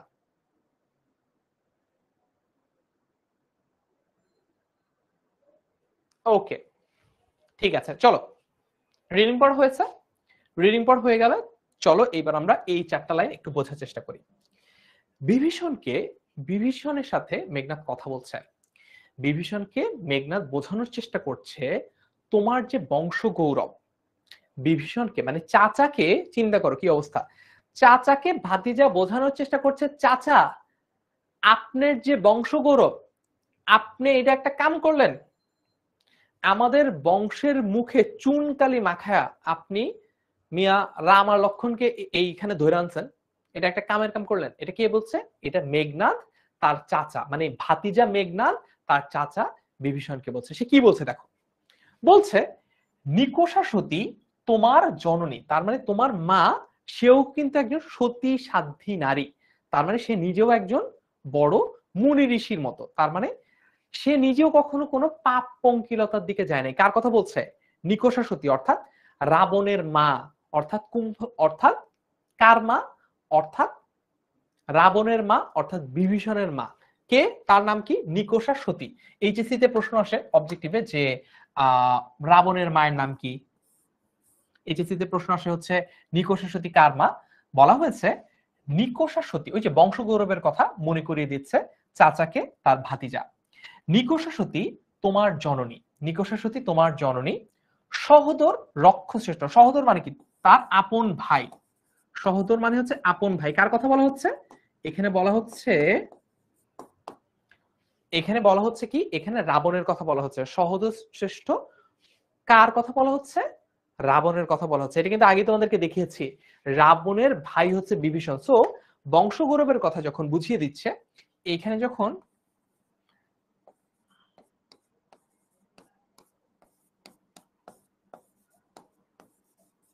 বংশগৌরবের কথা যখন বোঝানো হচ্ছে, ঠিক আছে, বংশগৌরবের কথা যখন বোঝানো হচ্ছে তখন কি বলেছে? তোমার সহোদর হচ্ছে রক্ষশ্রেষ্ঠ, তার মানে তোমার সহোদর, তোমার আপন ভাই রাবণের কথা বলছে। মেঘনাদকে, মেঘনাদ, মেঘনাদ যখন বিভীষণের সাথে কথা বলছে, বলছে চাচা আপনি এটা কোনো কাম করলেন, আপনার মা হচ্ছে নিকষা সতী, আপনার ভাই, আপন ভাই হচ্ছে রাবণ, যে কিনা রক্ষশ্রেষ্ঠ, তার মানে শ্রেষ্ঠ রাক্ষস, রাক্ষস কুলের শ্রেষ্ঠ রাক্ষস আপনার ভাই, আপনি এটা কোনো কাম করলেন, হায় হায় হায় সর্বনাশ। শুলিশ শম্ভুনিপ কুম্ভকর্ণ, এবং শুলিশ শম্ভুনিপ বলতে কি বোঝানো হয়? শুলিশ শম্ভুনিপ বলতে বোঝানো হচ্ছে রাবণের যে আরেকটা ভাই, তার মানে রাবণের যে আরেকটা ভাই অর্থাৎ বিভীষণের যে আরেকটা ভাই, সেই ভাই কুম্ভ, তার মানে এখানে বোঝানোর চেষ্টা করা হচ্ছে যে আপনি নিকষা সতীর ছেলে হয়ে এই কাজ করতে পারলেন, আপনি রাবণের ভাই হয়ে এই কাজ করতে পারলেন, আপনি কুম্ভকর্ণের ভাই হয়ে এই কাজ করতে পারলেন, ছি ছি ছি ছি ছি, মান ইজ্জত আর কিছু রইল না। এটা কে বলছে? এটা বলার চেষ্টা করছে মেঘনাদ তার চাচা বিভীষণকে। এবং ভাতৃপুত্র বাসব বিজয়ী, তার মানে সে নিজেও কিন্তু বিশাল বীর। মেঘনাদ নিজের কথা বলছে যে শুধু তাই না, আমিও তো, মানে মেঘনাদ নিজের কথাই বলছে, আমিও তো বিশাল দিগ্বিজয়ী। সবকিছু বাদ দিয়ে আপনি কিনা রাম আর লক্ষণের পক্ষে চলে গেলেন, হায় হায় হায় সর্বনাশ। নিজ গৃহপথ, নিজ গৃহপথ মানে কি? নিজের ঘরের পথ, নিজ গৃহপথ, তাত মানে চাচা, দেখাও তস্করে। তস্কর শব্দটার অর্থ কি? তস্কর শব্দটার অর্থ হচ্ছে ছোট লোক বা বাটপার, এমন বোঝায়। তার মানে রাম আর লক্ষণের মতো এরকম তুচ্ছ ছোট লোককে আপনি নিকষা সতীর ছেলে হয়ে, রাবণের ভাই হয়ে, কুম্ভকর্ণের ভাই হয়ে, মেঘনাদের চাচা হয়ে আপনি রাম আর লক্ষণের মতো ছোট লোকদেরকে আমাদের নিজেদের বাড়ির রাস্তা দেখিয়ে আনতে পারলেন। ছি ছি ছি ছি ছি। ক্লিয়ার? এতটুকু ক্লিয়ার হলে একটু ক্লিয়ার লিখে ফেলো। এতটুকু যদি ক্লিয়ার হয়, ক্লিয়ার লিখে ফেলো। একজন বলছে বীরবাহুর কথা বলে নাই কেন? আমি আন্তরিকভাবে দুঃখিত মাইকেল মধুসূদনের পক্ষ থেকে অন বিহাফ অফ হিম, যে সে এই জায়গাটায় বীরবাহুর কথা লেখে নেই। যেই কয়েকটা ইনফরমেশন দিচ্ছে ওইটাই মনে রাখতে পারো কিনা তা নিয়ে সন্দেহ, আবার বলো বীরবাহুর কথা এখানে কেন বলেনি। হায় রে সর্বনাশ, যেটা দিচ্ছে ওইটা পড়ো আগে, এইটা মনে রাখতে পারো কিনা দেখো, তারপর বীরবাহুর কাহিনী আসতেছে সামনে। ক্লিয়ার? ওকে, ভেরি গুড। তাসিন কাজী বলছে ভাইয়া বিআই পেইড গ্রুপে বাংলা ইংলিশ আইসিটির আলাদা করে কোনো পেইড গ্রুপ নাই, বাংলার একটা পেইড গ্রুপ আছে, ইংলিশের একটা পেইড গ্রুপ আছে, আর আইসিটির একটা পেইড গ্রুপ আছে, বুঝছো? অ্যাপ থেকেই জয়েন করতে পারো। সো আমরা এই কয়টা লাইন পড়ে ফেলাম, 1 2 3 4 5 6 7। এতক্ষণে অরিন্দম কহিলা বিষাদে, জানিনু কেমনে আসি লক্ষণ পশিল রক্ষপুরে, হায় তাত উচিত কি তব এই কাজ, নিকষা সতী তোমার জননী, সহোদর রক্ষশ্রেষ্ঠ শুলিশ শম্ভুনিব কুম্ভকর্ণ, ভাতৃপুত্র বাসব বিজয়, নিজ গৃহপথ তাত দেখাও তস্করে। সো এইটা তোমরা বইটা যখন বারবার বারবার রিডিং পড়বা, আবৃত্তি করে করে পড়বা, তখন যে কোনো একটা লাইন থেকে যে কোনো একটা শব্দ নিয়ে যদি তোমাকে প্রশ্ন দেওয়া হয়, তুমি চোখ বন্ধ করে বিভীষণের প্রতি মেঘনাদ থেকে উত্তর করতে পারবা। ওকে, ঠিক আছে, ইয়েস। তারপর দেখি, সো বেসিক্যালি এই পুরো কবিতাটায় মেঘনাদ করার চেষ্টা করেছে কি, এই পুরো কবিতাটা পড়লে তোমরা দেখবা মেঘনাদ তার চাচা বিভীষণকে গিল্ট ট্রিপ দেওয়ার চেষ্টা করেছে। গিল্ট ট্রিপ বুঝো? তার মানে হচ্ছে অনুতপ্ত করার চেষ্টা করেছে। ওকে, দেখি কাজ করলো কিনা তার এই চেষ্টা। চন্ডালে, চন্ডাল বলতে ওই যে একই, চন্ডাল বলতে কিন্তু ওই ছোট লোক বোঝায়, মানে একদম নিম্ন বর্গের ছোট লোক এমন বোঝায়। তো এইখানে চন্ডাল বলতে মূলত লক্ষণকে বোঝানো হয়েছে। চন্ডালে বসাও আনি রাজার আলোয়, আলোয় মানে হচ্ছে বাড়িতে, তার মানে এই রাজপ্রাসাদে লক্ষণের মতো ছোট লোককে তুমি এনে বসাইছো, হায় হায়। কিন্তু নাহি গঞ্জি তোমা গুরুজন তুমি, গঞ্জি মানে কি, গঞ্জি মানে হচ্ছে গালাগালি করি না, মানে গঞ্জি, গঞ্জনা মানে কি, গঞ্জনা হচ্ছে গালাগাল করা, বকা দেওয়া, নিন্দা করা, কুৎসা রটনা করা, এইগুলো হচ্ছে গঞ্জি শব্দটার অর্থ। তো বলছে কিন্তু এমন কাজ করার পরেও আমি তোমাকে গালাগাল দেই না, কিন্তু নাহি গঞ্জি তোমা, তার মানে কিন্তু তারপরও আমি তোমাকে দোষারোপ করব না, গালাগাল দিব না, বকাঝকা করব না, নিন্দা কিংবা কুৎসা রটনা করব না। কেন? কারণ গুরুজন তুমি, কারণ গুরুজন তুমি, কারণ তুমি যত বড় বেইমানি হও, বিশ্বাসঘাতকী হও, তুমি আমার গুরুজন, বা তুমি আমার চেয়ে বয়সে বড় মুরব্বীর সম্মান, মুরব্বীর প্রতি যে আদর, সেটা দেখিয়ে মেঘনাদ বলছে যে চাচা আপনি সব খারাপ কাম করছেন, কিন্তু তারপরে আমি আপনারে গাইল দিতেছি না, শুধুমাত্র আপনার বয়সের কথা চিন্তা কইরা। এটা কে বলেছে? মেঘনাদ বলেছে। গুরুজন তুমি পিতৃতুল্য, তার মানে পিতার সাথে তুলনাযোগ্য গুরুজন তুমি। ছাড়োদার, এই পর্যন্ত বুঝছি, এই পর্যন্ত ক্লিয়ার হলে একটু ক্লিয়ার বলো। এই যে ছাড়োদার থেকে আমরা যাবো আবার, এতটুকু বুঝলে একটু ক্লিয়ার বলে ফেলো। ছাড়োদার যাবো অস্ত্রাগারে, এটা আমি বোঝাবো, এতটুকু পর্যন্ত ক্লিয়ার কিনা। আচ্ছা, একজন বলছে ভাইয়া এত কঠিন কেন কবিতাটা? এই জন্যই তোমাদেরকে আমি যখন বলেছিলাম যে এইচএসসি তে কিন্তু অনেক স্টুডেন্টরা বাংলায় এ প্লাস মিস করে, তোমরা তো আমার কথা বিশ্বাস করো নাই। এখন দেখো, বাংলায় এইরকম যদি কবিতা থাকে, এখান থেকে যদি প্রশ্ন আসে, এ প্লাস পাওয়াটা কঠিন হবেই। এইচএসসির বাংলা কিন্তু সিগনিফিকেন্টলি কঠিন এসএসসির চেয়ে। এসএসসি তে এবার তোমরা দেখেছো যে রেজাল্ট খুব একটা মন মতো হয় নাই, আশানুরূপ হয় নাই। তাহলে এইচএসসি তে যদি তোমরা শুরু থেকে না পড়ো, সম্ভব নয় প্লাস পাওয়া। বাট যদি তুমি মনোযোগ দিয়ে একদম শুরু থেকেই পড়ো, হেসে খেলে, রীতিমতো হেসে খেলে বাংলা এ প্লাস ওঠানো সম্ভব। ওকে, ক্লাস শেষ হবে আনুমানিক 8:30টার দিকে। এখন দেখ, এরপরে মেঘনাদ বলছে আচ্ছা ঠিক আছে, আপনারা গালাগাল দিলাম না, বাদ দেন, বাদ দেন, ছাড়োদার যাব অস্ত্রাগারে। কেন অস্ত্রাগারে যাইতে চাচ্ছে, কেন অস্ত্রাগারে যেতে চাচ্ছে মেঘনাদ? কারণ মেঘনাদের কাছে মনে আছে প্রেক্ষাপট বলার সময় একটা কথা বলেছিলাম, মেঘনাদ তখন নিরস্ত্র ছিল, মেঘনাদের কাছে কোনো অস্ত্র ছিল না। মেঘনাদ যুদ্ধ করার মতো তার কাছে তলোয়ার, ঢাল, তীর, ধনুক, বন্দুক, rocket launcher, AK-47, machine gun কিচ্ছু ছিল না মেঘনাদের কাছে। এই জন্য সে বলেছে ছাড়োদার, তার মানে দরজা থেকে, ওই যে নিকুম্ভিলা যজ্ঞাগার, যেটা মানে হচ্ছে যে মন্দিরের দরজা, কি বলেছে ওইখান থেকে বিভীষণকে বলছে তুমি এখান থেকে সরে দাঁড়াও, তোমাকে আমি কোনো বকাঝকা করব না, কোনো গালাগাল দিব না, ঠিক আছে, তুমি সরে দাঁড়াও, দরজা থেকে সরো, দরজা থেকে সরো, আমাদের যাইতে দাও। কই যাবো আমি? মেঘনাদ বলছে আমি যাব হচ্ছে অস্ত্রাগারে। পাঠাইবো রামানুজে, রামানুজ মানে কি? রামানুজ মানে রামের অনুজ, অনুজ শব্দটার অর্থ হচ্ছে ছোট ভাই। পাঠাইবো রামানুজে সমন ভবনে, সমন মানে কি? সমন মানে হচ্ছে যম, যম, যমরাজ, তার মানে যমরাজের কাছে পাঠিয়ে দেবো। ভবন মানে হচ্ছে থাকার জায়গা। তো বলেছে যে তুমি আমাকে, তুমি দরজা থেকে চাচা, তুমি দরজা থেকে সরে দাঁড়াও, আমাকে অস্ত্রাগারে যেতে দাও। মেঘনাদ বলছে আমাকে অস্ত্র আনতে যাইতে দাও, আজকে রামের ছোট ভাই লক্ষণকে আমি যমের কাছে পাঠিয়ে দিব, একদম ডেট করে দিব। আচ্ছা, লঙ্কার কলঙ্ক আজি ভঞ্জিব আহবে। ভঞ্জিব মানে কি? ভঞ্জিব মানে হচ্ছে ধ্বংস করব বা শেষ করে দিব, একদম মিশিয়ে দিব, মিটিয়ে দিব, মিলিয়ে দিব, একদম ধূলিসাৎ করে দিব। ভঞ্জিব মানে কি? ভঞ্জিব মানে হচ্ছে একদম তছ নচ করে দিব, ধ্বংস করে দিব। এখন কথা হচ্ছে ভাইয়া আহবে মানে কি? আহবে মানে হচ্ছে যুদ্ধের মাধ্যমে, আহবে মানে হচ্ছে যুদ্ধে, মানে যুদ্ধের মাধ্যমে লঙ্কার সকল কলঙ্ক আজ আমি মিশাই দিব। লঙ্কার সকল কলঙ্ক আজকে আমি মিশাই দিব। বুঝছি এতটুকু? ওকে, ইয়েস, একজন খুব ভালো একটা কথা বলেছে, আমরিন সুলতানা বলেছে, কথা না বলে ক্লাস করো তোমরা। এক্স্যাক্টলি, তোমরা অনেকেই এত বেশি কমেন্ট করছো ইরিলেভেন্ট এবং নিজেরা নিজেরা কথা বলছো, এই জন্য কিন্তু তোমরা বুঝতে পারছো না। বুঝছো? একটু আমার কথায় ফোকাস করো, তোমার বন্ধুদের সাথে তোমার বান্ধবীর সাথে তুমি দিনের সারাটা সময় কথা বলতে পারবা, অনেক সময় পড়ে আছে। কিন্তু আমার ক্লাস তুমি কালে ভদ্রে পাবা। বুঝছো? সো যে ক্লাসটা আমি নিচ্ছি এইটা থেকে যতটুকু তোমার গ্রহণ করে নেওয়া সম্ভব পুরোটুকু নাও। আমি আমার 100% দিয়ে তোমাদেরকে পড়াচ্ছি, তাই না? আমার যেমন আজকে সারা দিন অফিসের একটা প্রোগ্রাম ছিল, সো আমি আজকে অফিসেও ছিলাম না, আমরা ছিলাম বেসিক্যালি মিরপুরে। সো একদম সকাল 10টা থেকে সন্ধ্যা 7টা পর্যন্ত আমি ওই প্রোগ্রামেই ছিলাম।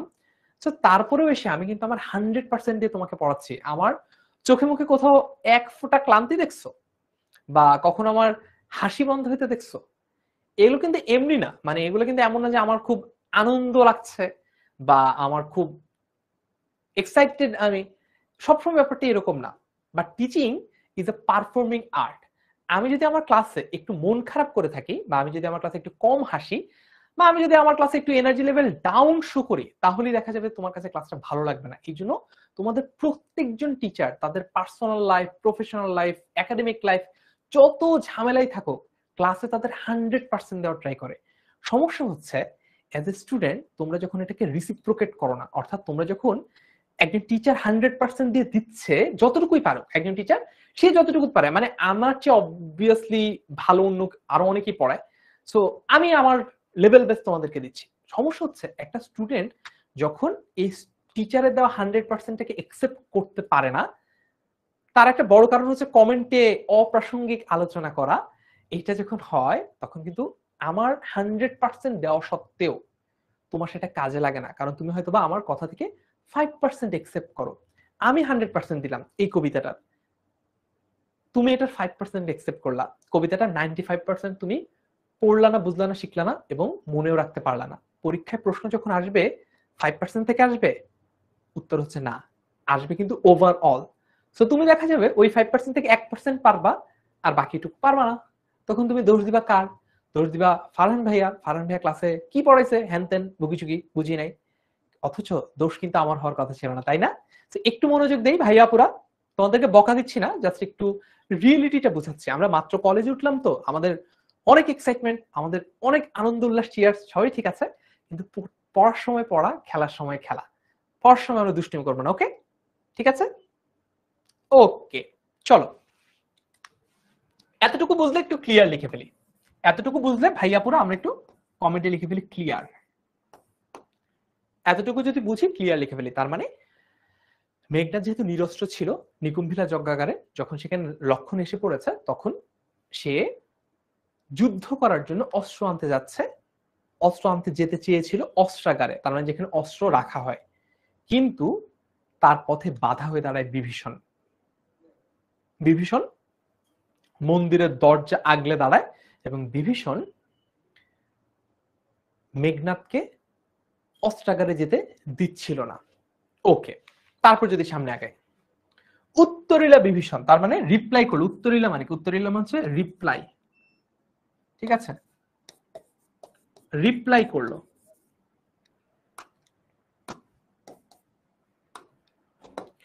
উত্তরিলা বিভীষণ, তার মানে এইবার এতক্ষণ পর্যন্ত সব কথা মেঘনাদ বলেছে, এতক্ষণ পর্যন্ত সব কথা মেঘনাদ বলছে, এইবার রিপ্লাই দেওয়া শুরু করলো। এবার রিপ্লাই দেওয়া শুরু করলো কে? বিভীষণ। বৃথায় সাধনা বলেছে, বলেছে এটা বৃথা, তার মানে অযথা, অযথা এই কষ্ট তুমি করছো। ধীমান, ধীমান বলতে কি বোঝানো হয়? ধীমান বলতে সাধারণত জ্ঞান শক্তিহীন, মানে জ্ঞানী বোঝায়, একদম জ্ঞানী, মানে যার বিচার বিবেচনা বুদ্ধি আছে। রাঘব দাস, আমি রাঘব দাসকে, রাঘব বলতে বোঝাচ্ছে রাম, তার মানে বিভীষণ শুধুমাত্র যে বেইমানি করেছে, বিশ্বাসঘাতকতা করেছে তাই না, বিভীষণ রামের রীতিমতো আনুগত্য স্বীকার করেছে, এবং আনুগত্য স্বীকার করার পরে বিভীষণ বলছে যে আমি রামের দাস। রাঘব বলতে রামকে বোঝানো হয়, রাঘবদার বলতে বোঝানো হচ্ছে রামের দাস আমি। কি প্রকারে, মানে কিভাবে, কি প্রকার বলতে কিভাবে? তাহার বিপক্ষ কাজ করিব। তার মানে আমি রামের দাস, আমি রামের প্রতি আনুগত্য স্বীকার করেছি, আমি রামের বিপক্ষে যেতে পারবো না। কে বলছে এই কথা? বলছে মেঘনাদের আপন চাচা বিভীষণ। তাহার বিপক্ষ কাজ করিব রক্ষিত অনুরোধ, তার মানে আমি রামের দাস, কিভাবে আমি তার বিপক্ষে যাই, কিভাবে তার বিপক্ষে যাওয়ার যে অনুরোধ, এই অনুরোধ আমি কিভাবে গ্রহণ করি। উত্তরিলা কাতরে রাবণী, তার মানে এইবার রিপ্লাই করলো কে? এবার রিপ্লাই করলো রাবণী, রাবণের পুত্র। রাবণ, রাবণ মানে কে? রাবণ মানে হলো লঙ্কার রাজা। রাবণী বলতে বোঝানো হয় পুত্র। ইটা আছে না, এই যে এই ইকারটা দিয়ে পুত্র বোঝা হচ্ছে। রাবণের পুত্র রাবণী, রাবণের পুত্র রাবণী। উত্তরিলা কাতরে রাবণী, এটা হচ্ছে মেঘনাদ বা রাবণের পুত্র। ইয়াস, ভঞ্জিব মানে তছনছ করা বলতে পারো, রাইট। ওকে, ঠিক আছে। তারপরে হে পিতৃব্য, তার মানে হে চাচা, পিতৃব্য মানে হচ্ছে চাচা, চাচা বলতে তো বিভীষণকে বোঝানো হচ্ছে। তব বাক্যে ইচ্ছি মরিবারে, তার মানে তোমার কথা শুনেই আমার মরে যেতে ইচ্ছা করছে। তব বাক্যে ইচ্ছি মরিবারে, তার মানে তোমার কথা শুনে, বাক্যে মানে হচ্ছে তোমার, তুমি যা বলছো এইটা শুনেই আমার রীতিমতো মরে যেতে ইচ্ছা করছে। I wish if I could die after listening your words. এটা কে বলছে? মেঘনাদ বলছে কাকে? তার চাচা বিভীষণকে। রাঘবের দাস তুমি? হায় হায় হায় হায়, কি বললা? তুমি নিকষাসুতির ছেলে, তুমি রাবণের ভাই, তুমি কুম্ভকর্ণের ভাই, তুমি বীরবাহুর চাচা, তুমি আমার অর্থাৎ মেঘনাদের চাচা, যে কিনা ইন্দ্রকে পরাজিত করেছে, যে কিনা বাসব বিজয়ী, এত বড় একজন মহাবীরের চাচা হয়ে তুমি কিনা শেষমেশ একজন সাধারণ তুচ্ছ মানুষ রামের দাসত্ব মেনে নিলা? হায় হায় হায়, বংশের মুখে চুনকালি।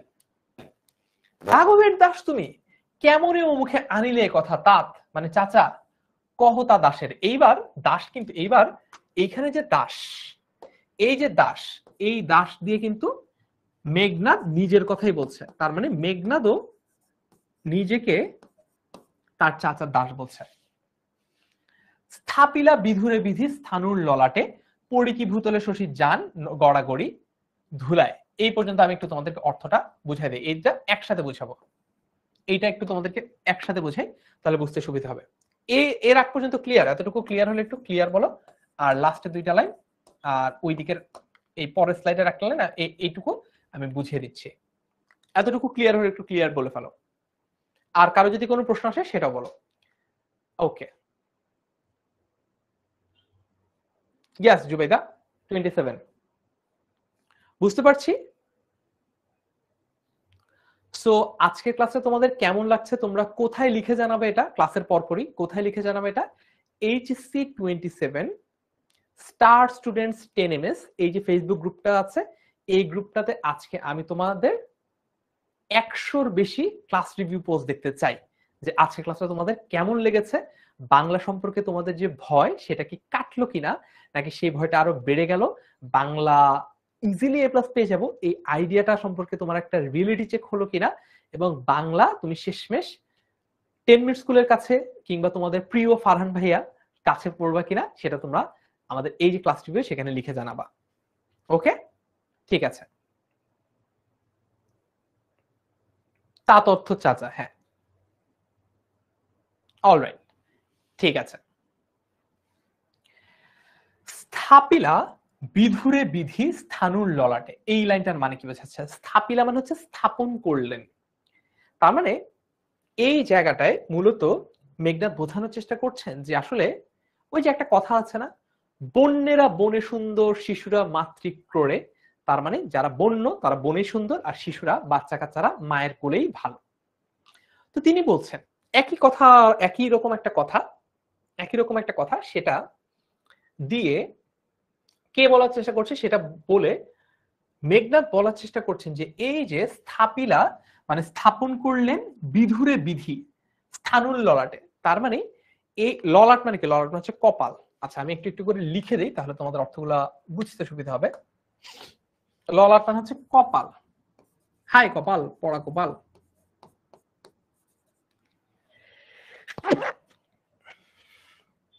বিধি মানে হচ্ছে স্রষ্টা।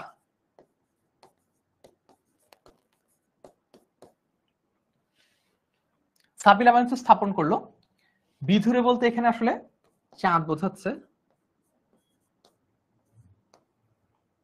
ওকে, স্থানু বলতে জগৎ সংসার বোঝাচ্ছে, আকাশ বোঝাচ্ছে। এই জায়গাটায় কবি বলার চেষ্টা করছেন বা মেঘনাদ বলার চেষ্টা করছেন, ওই যে বন্যেরা বনে সুন্দর শিশুরা মাতৃ করে, তার মানে এরকম পুত পবিত্র একটা জায়গায় রাম লক্ষণকে আনাই উচিত হয়নি।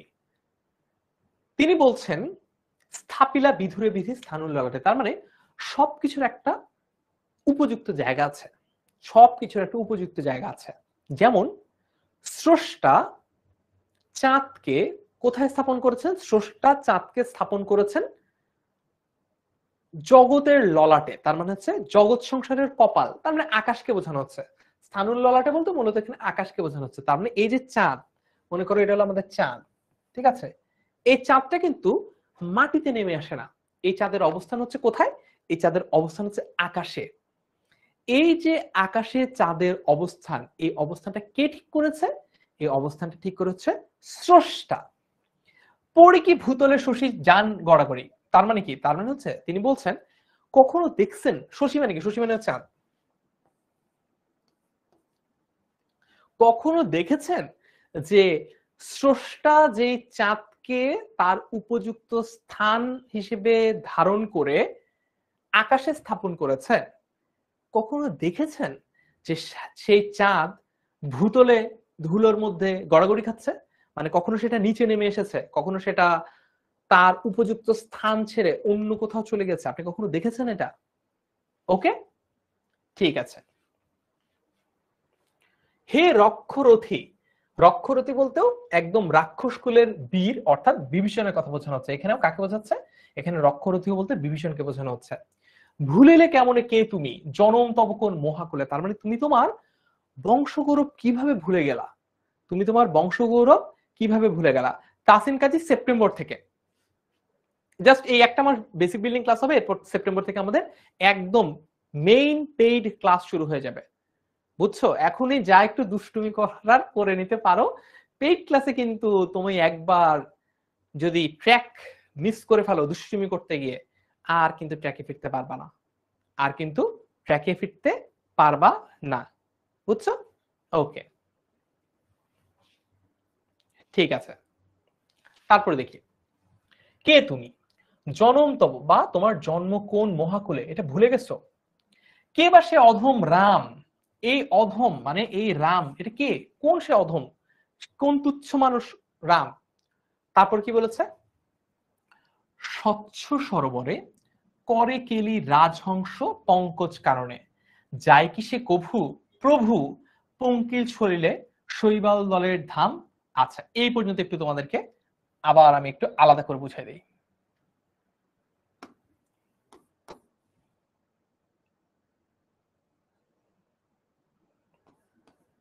এই পর্যন্ত একটু দেখো, স্বচ্ছ সরোবরে করে কেলি রাজহংস পঙ্কজ কাননে, যায় কি সে কভু প্রভু পঙ্কিল ছলিলে শৈবাল দলের ধাম।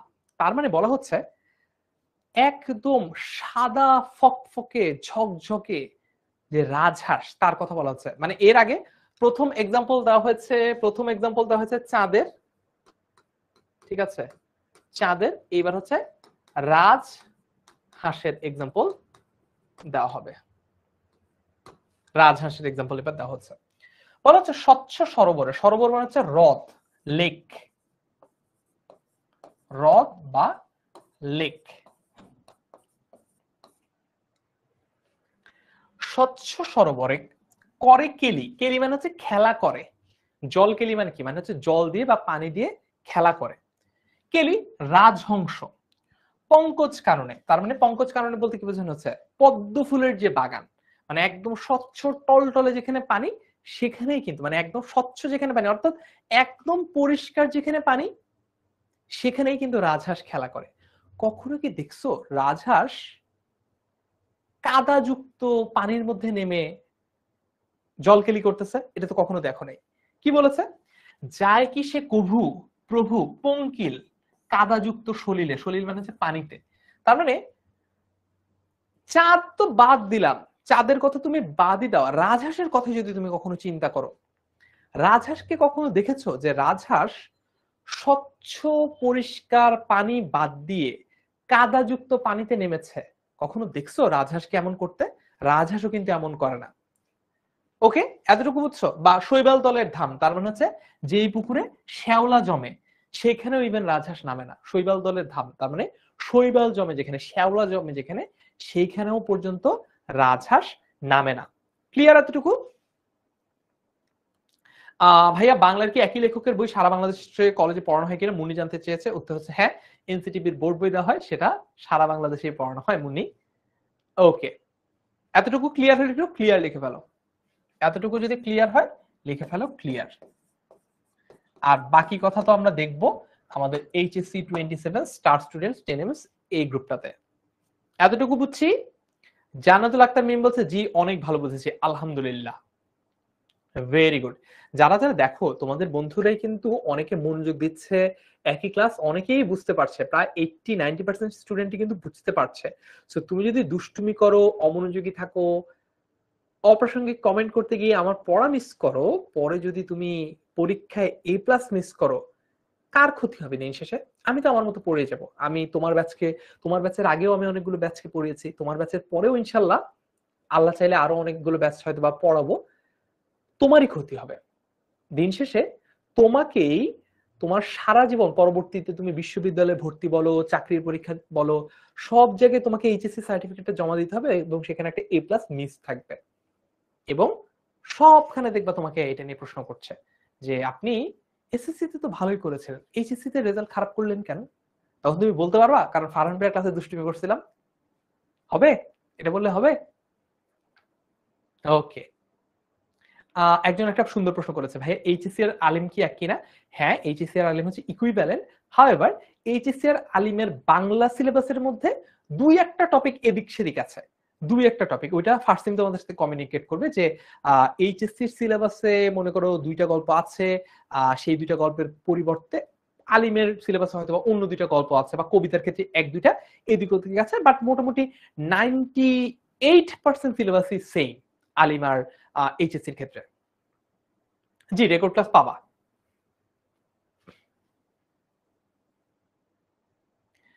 একজন বলছে স্যার গ্রুপটা কোথায় পাবো? ফেসবুকে সার্চ দিলেই পাবা। গ্রুপটার নাম হচ্ছে এইচএসসি 27 স্টার স্টুডেন্টস। স্টার মানে কি জানো? তারা, তারা, তোমরা আকাশের তারা না, ওই রকম। এইচএসসি 27 স্টার স্টুডেন্টস 10ms এই গ্রুপ। ওকে, তারপরে যদি দেখি মৃগেন্দ্র কিশোরী, এইখানে কার কথা বোঝানো হচ্ছে? মৃগেন্দ্র কিশোরী বলতে এইখানে মূলত সূর্যের কথা বোঝানো হচ্ছে, সূর্যের কথা বোঝানো হচ্ছে। মৃগেন্দ্র কিশোরী বলতে মূলত সূর্যের কথা বোঝানো হচ্ছে। ওকে, আচ্ছা, এরপরে দেখি কি বলেছে। কবে হে বীর কেশরী সম্ভাষে ত্রিকালে, সম্ভাষে মিত্র ভাবে। আচ্ছা, এখানে একটু তোমাদের বুঝাই দিই, মৃগেন্দ্র কেশরী কবে হে বীর কেশরী, তার মানে এখানে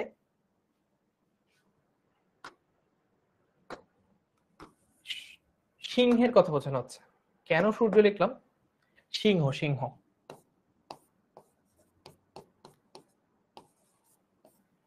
সিংহের কথা বোঝানো হচ্ছে। মৃগেন্দ্র কেশরী তার মানে হচ্ছে কেশর আছে, যে এখান দিয়ে কেশর আছে কিসের? সিংহর।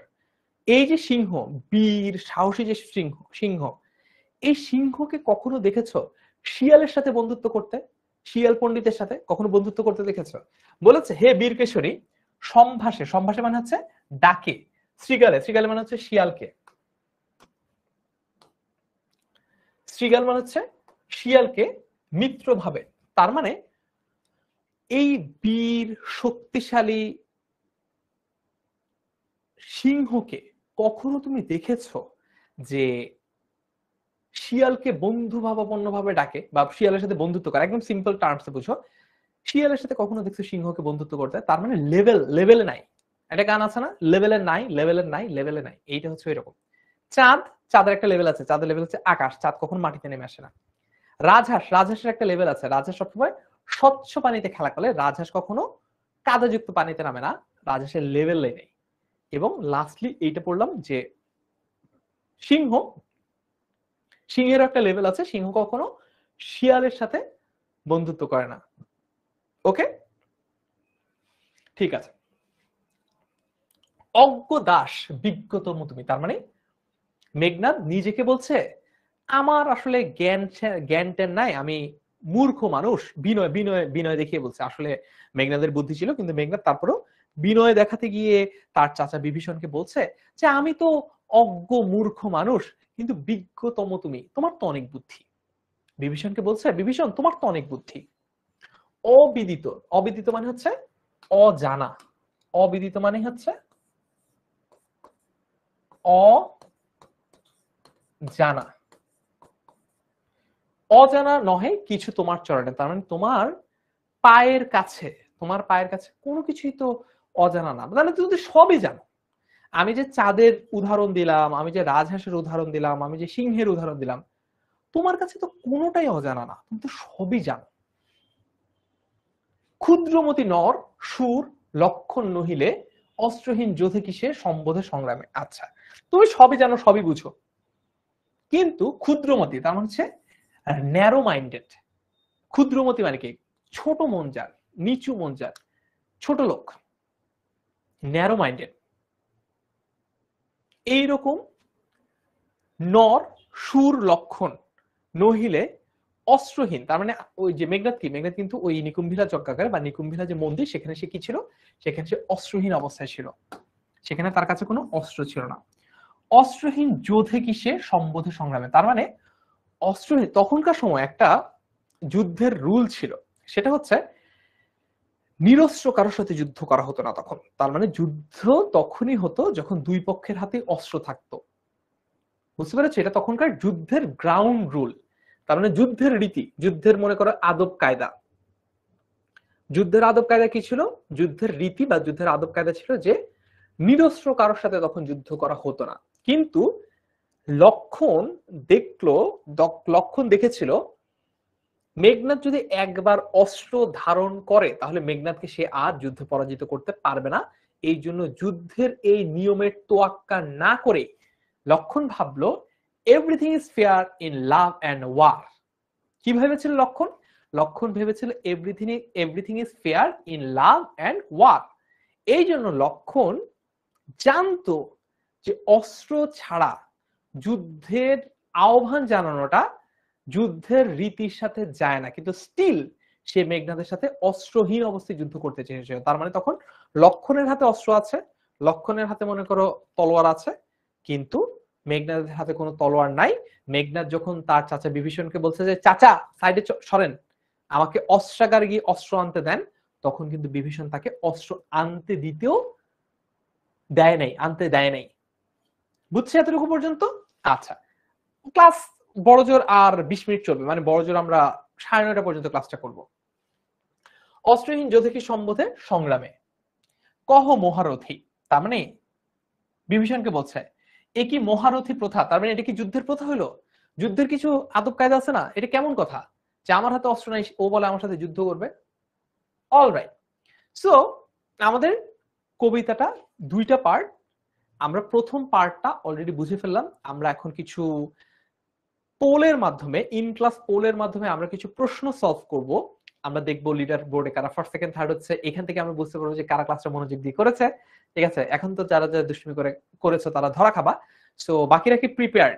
আর আমাদের কিন্তু অলরেডি এই কবিতাটা দুইটা পার্ট, সো কবিতাটার একটা পার্ট আমরা অলরেডি কমপ্লিট করে ফেলেছি এবং পুরো কবিতাটার যে প্রেক্ষাপটটা, সেই প্রেক্ষাপটটা আমরা খুব ভালো মতো ইনশাল্লাহ বুঝে ফেলেছি। রাইট, সো কবিতাটা আমরা বাকি যে অংশটা সেইটা আমরা আজকের ক্লাসে পড়ছি না, এইটা আমরা মূলত পড়বো আমাদের পেইড ক্লাসে। আবারও বলি, আমি যদি একটু তোমাদেরকে ব্যাপারটা ক্লিয়ারলি বোঝাই, আমাদের এখন যে ক্লাসগুলো হচ্ছে এই ক্লাসগুলো না হচ্ছে basic building, basic building. So basic building ক্লাসে আমরা বিভীষণের একটা ক্লাস নিলাম।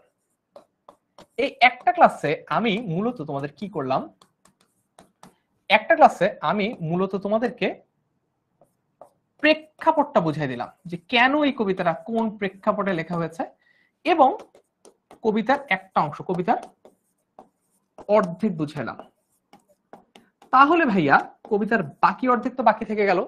কবিতার বাকি অর্ধেক তুমি দুইটা কাজ করতে পারো। এক, কবিতার বাকি অর্ধেক মানে কবিতার শেষাংশ যেটাকে বলা হয়, কবিতার শেষাংশ তুমি বাসায় নিজে পড়বা, রিডিং পড়লেই হবে, বাসায় পড়বা, অথবা অথবা এই বেসিক বিল্ডিং ক্লাসের পরে সেপ্টেম্বর থেকে আমাদের মেইন কোর্সের পেইড ক্লাস শুরু হবে। মেইন কোর্সের পেইড ক্লাস শুরু হবে। এই পেইড ক্লাসে আমরা বিভীষণের প্রতি মেঘনাদ, এটা হবে আমাদের মেঘনাদ। এই কবিতাটা দুইটা ক্লাস হবে, একটা হচ্ছে পার্ট 1 আর একটা হচ্ছে পার্ট 2। এই পার্ট 1 এ কিন্তু আজকের ক্লাসে যা যা পড়ানো হয়েছে, এই পার্ট 1 এ কিন্তু আজকের ক্লাসে যা যা পড়ানো হয়েছে, প্রেক্ষাপট বলো, কবিতার অর্ধেক বলো, এইটা আবারও পড়ানো হবে। বুঝছো? সো বেসিক্যালি আমরা এই পুরো কোর্সটার জন্য বিভীষণের প্রতি মেঘনাদ 3টা ক্লাস নিচ্ছি। প্রথম ক্লাসটা হচ্ছে বেসিক বিল্ডিং ক্লাস, যেটা আমরা আজকে নিলাম। ক্লাস এখনো শেষ হয়নি, আমরা কিছু কিছু কুইজ প্র্যাকটিস। সো কবিতাটার প্রেক্ষাপটটা বললাম, কনটেক্সট বললাম, কবিতার পেছনের গল্পটা বললাম, যাতে তোমাদের কবিতাটা ওভারঅল আন্ডারস্ট্যান্ডিংটা ভালো হয়। কবিতার অর্ধেক পড়িয়ে দিলাম, বাকি অর্ধেক তুমি চাইলে বাসায় নিজেই পড়ে ফেলতে পারো। এখন আজকের বেসিক বিল্ডিং ক্লাসটা যদি কেউ মিস করে, আজকের ক্লাসটাতে কেউ যদি অ্যাটেন্ড না করে, পরবর্তীতে যদি কেউ আমাদের পেইড কোর্সে ভর্তি হয়, তাহলেও কিন্তু সে দুইটা ক্লাসের মাধ্যমে, পার্ট 1 এবং পার্ট 2 এর মাধ্যমে পুরো কবিতাটাই পেয়ে যাচ্ছে শুধুমাত্র আমাদের পেইড ক্লাস থেকে। তার মানে সবচেয়ে এগিয়ে থাকবে যারা যারা আজকের বেসিক বিল্ডিং ক্লাসটাও করলো, পাশাপাশি পেইড দুইটা ক্লাসও করবে তারা। বাট কেউ যদি শুধুমাত্র পেইড ক্লাসও করে এই দুইটা, তাহলে কিন্তু সে বিভীষণের প্রতি মেঘনাদটা ভালোভাবে বুঝতে পারবে। Clear? Done? Yes, very good. Okay, এখন কুইজে যাব। কুইজে যাওয়ার আগে আরেকবার একটু বলে নেই, যেহেতু অনেকে কেটে পড়ছো, আমাদের আজকে ক্লাসে তোমাদের কেমন লেগেছে, ওভারঅল ক্লাসের এক্সপিরিয়েন্সটা তোমরা লিখে জানাবা। এইচএসসি 27 স্টার স্টুডেন্টস 10 এমএস এই ফ্রি ফেসবুক গ্রুপে, অলরাইট, এই ফ্রি ফেসবুক গ্রুপে তোমরা আজকে ক্লাসের রিভিউটা লিখে জানাবা। চলো আমরা বাকি সময়টাতে আমাদের কুইজগুলো সলভ করার ট্রাই করি। সো প্রথম প্রশ্ন, অমিত্রাক্ষর ছন্দে রচিত এবং প্রকাশিত মাইকেলের প্রথম কাব্য কোনটি? Question number 1। যদি আজকে পড়াই নেই, দেখি তোমরা ওয়াইল্ড গেস করে এটার উত্তর দিতে পারো কিনা।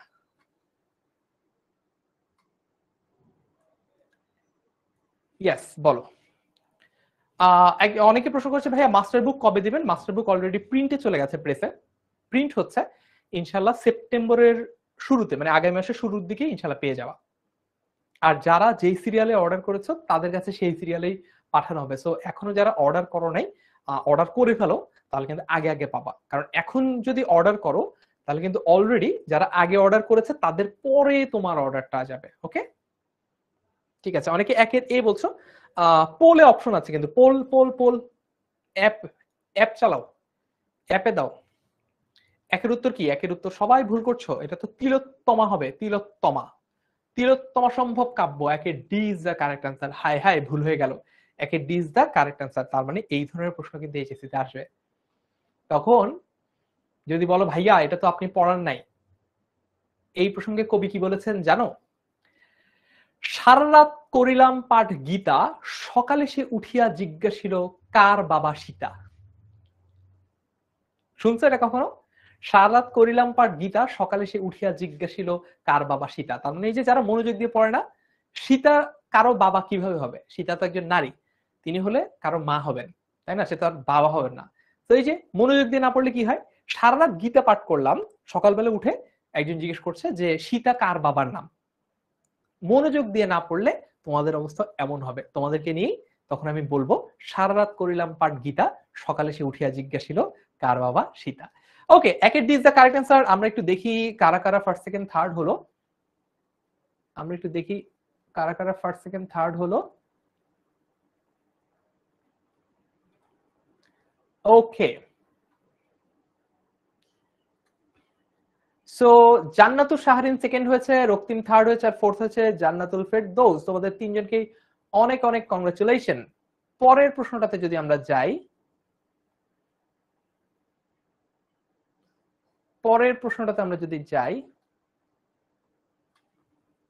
দেখি।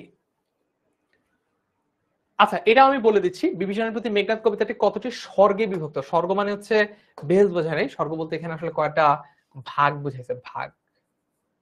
বইতে আছে, বইয়ে সরাসরি এটার উত্তর আছে, এটার উত্তর হচ্ছে 9টি স্বর্গে। এই যে এইটা মনে হয় আমরা পারবো, তাই না? এইটা তাহলে পোল দিলে নিশ্চয়ই পারবো। 3 নম্বর, বিভীষণের প্রতি মেঘনাদ কবিতায় বর্ণিত রাবণের রাজ্যের নাম কি? এটা পারবো না, এটা কিন্তু মনোযোগ দিয়ে সবাই পারা উচিত। ওকে, চলো দেখি এটা আমরা পারি কিনা।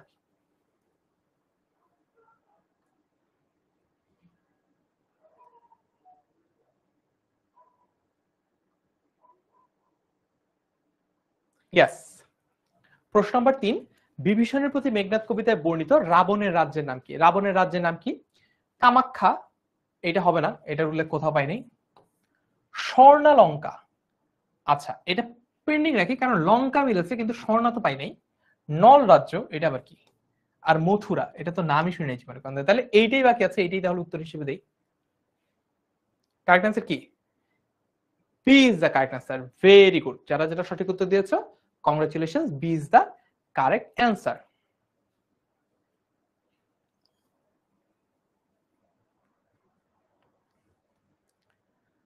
অল রাইট,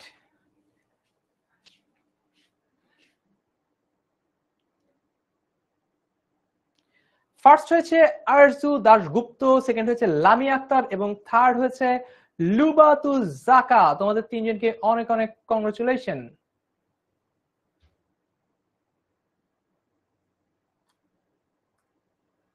ঠিক আছে, পরের প্রশ্নে যাই। লক্ষণের মায়ের নাম কি? হাই হাই সর্বনাশ, কি কঠিন প্রশ্ন। লক্ষণের মায়ের নাম কি? সুমিত্রা, নিকষা সতী, সৌদামিনী, অন্নপূর্ণা। এটা আজকে ক্লাসে তোমাদেরকে পড়ানো হয় নাই, তো বলে যাব না, আমি মুখেই বলে দিই। এর আগে তোমরা একটু গেস করতে পারো, দেখি তোমরা গেস করো লক্ষণের মায়ের নাম কি। তার মানে বাই দ্য ওয়ে, লক্ষণের মা আর কিন্তু রামের মা আর লক্ষণের মা কিন্তু সেম না। আগেই বলছি রাম আর লক্ষণ কিন্তু সৎ ভাই। সো লক্ষণের মায়ের নাম কি? নিকষা সতী। আমরা দেখো, আমরা একটা নামই এখানে পারি, সেটা হলো নিকষা সতী। কিন্তু সমস্যা হলো নিকষা সতী কার বাবা? না থুকু, কার মা? নিকষা সতী হচ্ছে বিভীষণের মা, তাই না? নিকষা সতী তোমার মা, এটা কি বলছে? তোমার জননী, এটা কি বলেছিল? এটা ভাতিজা মেঘনাদ পণ্ডিতি করে তার চাচাকে বলেছিল। তার মানে তার মেঘনাদের দাদি, মেঘনাদের দাদি হলো নিকষা সতী। তো নিকষা সতী পরিচিত হলো, Nikasha Sati should not be the answer, তাই না? এটা তো হবে না। কারেক্ট অ্যান্সার কি? কারেক্ট অ্যান্সার হচ্ছে এ, সুমিত্রা। যারা যারা কারেক্ট অ্যান্সার দিয়েছে, যেমন Parmila, Shreya, sorry Sushmita, very good. যারা আমাদের ক্লাস শুরু হওয়ার আগেই অলরেডি কবিতাটা পড়ে ফেলেছো, তাদেরকে অনেক অনেক ধন্যবাদ বাংলাটাকে সিরিয়াসলি নেওয়ার জন্য এবং পড়ালেখা স্টার্ট করে দেওয়ার জন্য। পরের প্রশ্ন, এটাও যেহেতু পড়াই নেই, আমি তোমাদেরকে বলে দিই ষষ্ঠ স্বর্গ থেকে 6 নাম্বার। আচ্ছা, এইটা পারি কিনা দেখি। নিকুম্ভিলা যজ্ঞাগারে প্রগলভে পশিল দম্ভী। প্রগলভে মানে কি? এইখানে প্রগলভে এই শব্দটার মানে কি? 6 নাম্বার, দেখি এটা আমরা পারি কিনা, এটা আমরা পারি কিনা দেখি।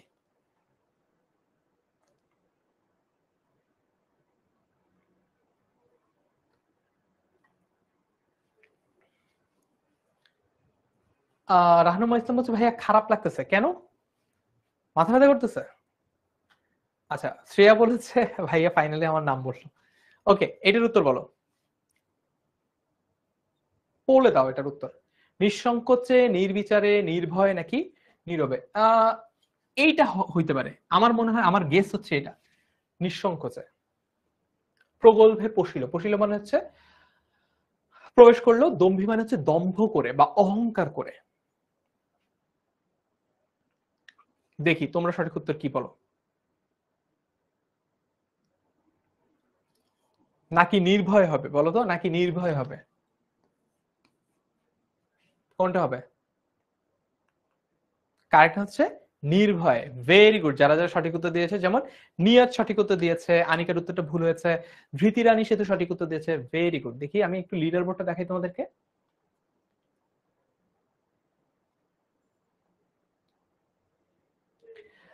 ফার্স্ট হচ্ছে সাফানা ইসলাম, সেকেন্ড হচ্ছে আফসানা আক্তার মুনিয়া, এবং থার্ড হয়েছে ফাইজা খন্দকার জুই। তোমাদের তিনজনকে অনেক অনেক কংগ্রেচুলেশন। ইয়াস, ভেরি গুড, ফ্যান্টাস্টিক। পরের প্রশ্ন, নন্দন কাননে ভ্রমে দুরাচার দৈত্য। এখানে দুরাচারকে, এই পার্টটা আজকের কবিতায় পড়ানো হয়নি যদিও, দেখি পারি কিনা, কমেন্টে উত্তর দাও। নন্দন কাননে ভ্রমে, নন্দন মানে হচ্ছে একদম বেহেস্তের যে বাগান, ঠিক আছে, একদম সাজানো গুছানো বাগানে, ভ্রমে মানে হচ্ছে ভ্রমণ করে, দুরাচার, দুরাচার মানে হচ্ছে দূরের দৈত্য। খারাপ কারোর কথা বলছে, মানে একদম আমি এই কবিতা এই লাইনটা পড়লেই বুঝি যে বোঝানো হচ্ছে যে লঙ্কা রাজ্য, যে সাজানো গোছানো বাগানটা, সেই সাজানো গোছানো বাগানে দূরের কোন দৈত্য এসে পড়েছে। তার মানে নিশ্চয়ই এটা রাম অথবা লক্ষণ হবে। এটা কি হবে?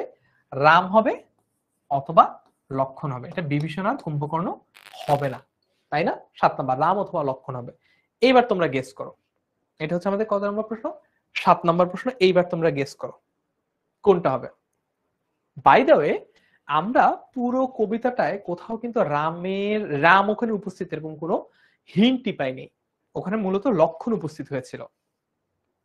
মানে রাম ওই যুদ্ধটাতে ছিল, রাম যুদ্ধটা করছিল রাবণদের বিরুদ্ধে, কিন্তু ওই পার্টিকুলার সিনটাতে, নাটকের ওই অংশে রামের অস্তিত্ব আমরা পাইনি। যদিও এক দুই জায়গায় বিভীষণ নিজেকে রাঘব দাস বলেছে, রামের আনুগত্য সে স্বীকার করেছে বলেছে, কিন্তু রাম ওখানে উপস্থিত আমরা পাইনি।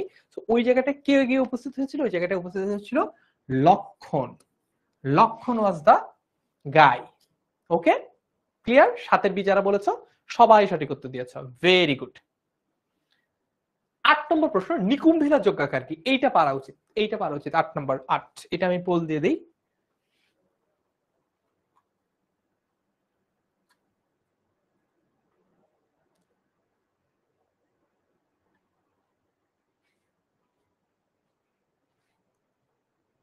নিকুম্ভিলা যজ্ঞাকার কি? এ নন্দন কারণ, বি শৈবাল দলের ধাম, সি কারখানা, ডি মন্দির। ডি মন্দির।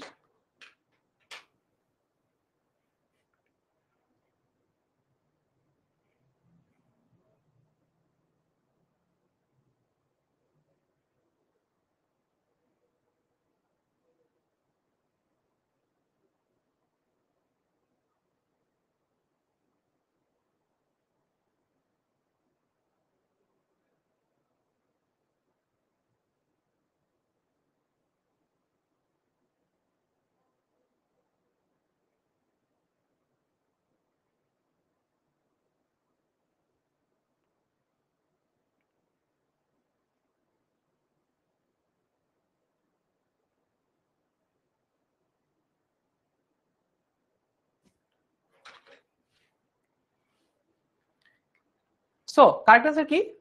8-এর উত্তর হচ্ছে 8-এর ডি মন্দির, রাইট। ঠিক আছে, মোটামুটি 78% উত্তর সঠিক দিয়েছো। ফার্স্ট সেকেন্ড থার্ড কারা হলো দেখি। ফার্স্ট হয়েছে মাইশা 3-1, গো। সেকেন্ড হয়েছে মোহাম্মদ হাবিবুর রহমান, এবং থার্ড হয়েছে শাগুফতা। All right. আচ্ছা, নিয়াজ বলছে পোল আসতে অনেক লেট হচ্ছে, খুব সম্ভবত তোমার ইন্টারনেট একটু স্লো, সমস্যা নাই, ট্রাই করতে থাকো। 9 নাম্বার, সুলিশ শম্ভুনিপ কাকে বলা হতো? সুলিশ শম্ভুনিপ কাকে বলা হতো? এটা কুম্ভকর্ণকে বলা হতো, এটা আমরা পড়েছি এক জায়গায়। সুলিশ শম্ভুনিপ, ওই যে যখন বংশগৌরব সম্পর্কে বলা হচ্ছিল তখন বলা হয়েছিল এক জায়গায় এইটা। 10 নম্বর, আজকের দিনে লাস্ট কুইজ, আজকের লাস্ট কুইজ। পরদোষে কে চাহে মজিতে উক্তিটি কার?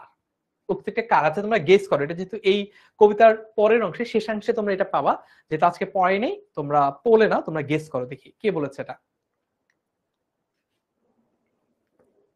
এইটা বলো।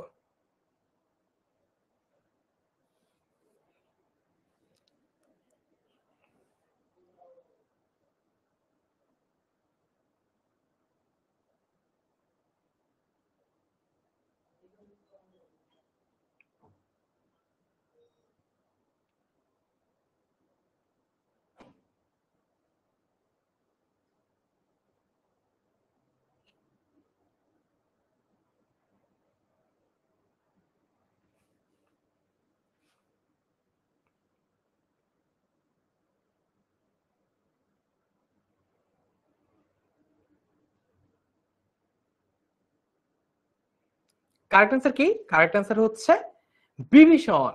ইয়াস, Bibhishan is the correct answer. So 10টাই আমরা কিন্তু সলভ করে ফেললাম মোটামুটি। ওকে, সো এরপরে বিভীষণের প্রতি মেঘনা দ্বিতীয় অংশ আছে। দ্বিতীয় অংশ আজকে পড়াচ্ছি না, দ্বিতীয় অংশ মূলত আমাদের পেইড কোর্সের স্টুডেন্টদের জন্য বরাদ্দ থাকছে। আজকের ক্লাসটা আমরা বিভীষণের প্রতি মেঘনা প্রথম অংশ দিয়ে শেষ করছি। সো তোমরা এখন আমাকে একটু লিখে জানাতে পারো আজকের ক্লাসে তোমাদের কাছে কেমন লেগেছে, কঠিন কি বেশি মনে হচ্ছে কিনা, নাকি মনে হচ্ছে যদি একবার দুবার রিডিং পড়ো তাহলে পুরোটুকু বুঝতে পারবা, সেটাও আমাকে একটু লিখে জানাতে পারো। ওকে, আমাদের ক্লাস প্রায় শেষ পর্যায়ে। তোমরা জাস্ট এটা আমাকে লিখে জানাও যে আজকের ক্লাসে তোমাদের কাছে কেমন লেগেছে, ক্লাসে কোন জিনিসগুলো ভালো লেগেছে, ক্লাসে কোন জিনিসগুলো খারাপ লেগেছে বা ইমপ্রুভমেন্টের সুযোগ আছে। পাশাপাশি এটাও লিখে জানাতে পারো যে আজকের ক্লাস নিয়ে তোমার ওভারঅল অনুভূতি, আবেগ কিরকম, সেটা লিখে জানাবা কোথায়? এইচএসসি 27 স্টার স্টুডেন্টস 10ms এই যে গ্রুপটা আছে এইখানে। আর যারা যারা আজকে প্রথম ক্লাস করতে এসেছো তাদের জন্য একটা জিনিস একটু জানিয়ে রাখি, আমাদের এই ক্লাসটা শেষ করার পরে ক্লাসটা কেমন লেগেছে তোমার কাছে একটা রেটিং পপ করবে। যেমন মনে করো তুমি যদি পাঠাও বা উবার চড়ো, তোমার কাছে রাইডটা কেমন লেগেছে একটা রেটিং জানতে চাওয়া হয়, বা কোনো অ্যাপ যখন তুমি ডাউনলোড করো গুগল প্লে স্টোর থেকে বা অ্যাপ স্টোর থেকে, তখন যেরকম তোমার কাছে রেটিং জানতে চাওয়া হয় তোমার ওভারঅল এক্সপিরিয়েন্স কেমন। আজকে যে আমি ক্লাসটা তোমাদের নিলাম, এই ক্লাসটা তোমার কেমন লেগেছে, শুধু আমার ক্লাস না, তুমি যে কোনো টিচারের ক্লাস যখন 10 মিনিট স্কুলের অ্যাপে করবা, ক্লাসের শেষে একটু অপেক্ষা করবা, কারণ ক্লাসের একটা রেটিং তোমার সামনে আসবে, মানে তোমার কাছে জানতে চাওয়া হবে ক্লাসের রেটিং তুমি কত রেট করবা। সো ক্লাস যদি ভালো লাগে 5, এরপর যদি এর চেয়ে একটু খারাপ লাগে তাহলে 4, এরপর এর চেয়ে একটু খারাপ যদি লাগে 3, এইভাবে করে তুমি আউট অফ 5 আমাদের প্রত্যেকটা অ্যাপে হওয়া ক্লাসকে রেটিং দিতে পারবা। ওকে, যারা যারা বলেছে এই ক্লাস হ্যাঁ, একজন বলছে আমি মঙ্গল গ্রহে চলে যেতাম আজকের এই ক্লাসটা না করে কবিতাটা পড়লে। আমার মনে হয় তোমার উপর ভর করেছে মঙ্গল না শনি। তো তোমার শনির যে দশা সেটা আগে কাটাতে হবে, বুঝছো? অনেক ভালো, আমার নাম নেবেন প্লিজ, চৈতি, ভালো নাম নিলাম চৈতির। আলহামদুলিল্লাহ ভাইয়া। আফসানা বলছে মাইন্ড ব্লোয়িং, বলেছে শুভদীশ, মানে মাইন্ড ব্লোয়িং না মাইন্ড বগলিং। ভাইয়া মাস্টার বুক কিভাবে পাবো?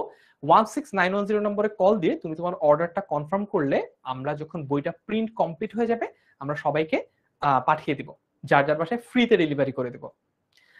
রুবাবা হির সুমন বলছে আজকে প্রথম এসেছি ক্লাসে, কেমন লাগলো আজকের 10 মিনিট স্কুলে আমার করা তোমার প্রথম ক্লাসের এক্সপিরিয়েন্স, সেটা লিখে জানাও এইচএসসি গ্রুপে। লিমন হাজরা আমার নামে ভুয়া অভিযোগ দিচ্ছে যে ওর নাম নাকি আমি বলি না, এইমাত্র তাহলে কার নাম বললাম? না সুমাইয়া আক্তার, তোমার কমেন্ট আমি দেখতে পাচ্ছি না, তোমার কমেন্ট হাইড করা। তোমাদের যাদের মনে হয় যে তোমাদের সাথে আমার জমি জমা সংক্রান্ত বিরোধ রয়েছে, যে কারণে তোমাদের নাম আমি দেখা সত্ত্বেও পড়ি না, তাদের জানার সুবিধার্থে আমি জানাচ্ছি যে আসলে এত কমেন্ট আসে স্টুডেন্টদের, ইচ্ছা চাইলেও সবার কমেন্ট পড়া সম্ভব হয় না, number 1। Number 2, this is a class not a radio show যে প্রত্যেকের নাম পড়ে পড়ে আমি বলবো আমি আরজে ফারহান বলছি আজকে আমাদের সাথে জয়েন করার জন্য, এরপরে তোমাদের 14 জনের নাম বলে শুভেচ্ছা জানাতে পারলে আমার ভালো লাগতো, কিন্তু আমার ক্লাসের কন্টেন্টটাও কভার করতে হবে। অলরাইট, সো দেখা হচ্ছে আবার পরবর্তী ক্লাসে। সে পর্যন্ত সবাই ভালো থেকো, সুস্থ থেকো। বাসায় যেয়ে যাতে এইচএসসি 27 স্টার স্টুডেন্টস 10ms গ্রুপে তোমাদের এক গাদা রিভিউ দেখতে পারি, সেই আশা নিয়ে আজকে আমাদের ক্লাসটা এখানে শেষ করছি। আসসালামু আলাইকুম, আল্লাহ হাফেজ সবাইকে।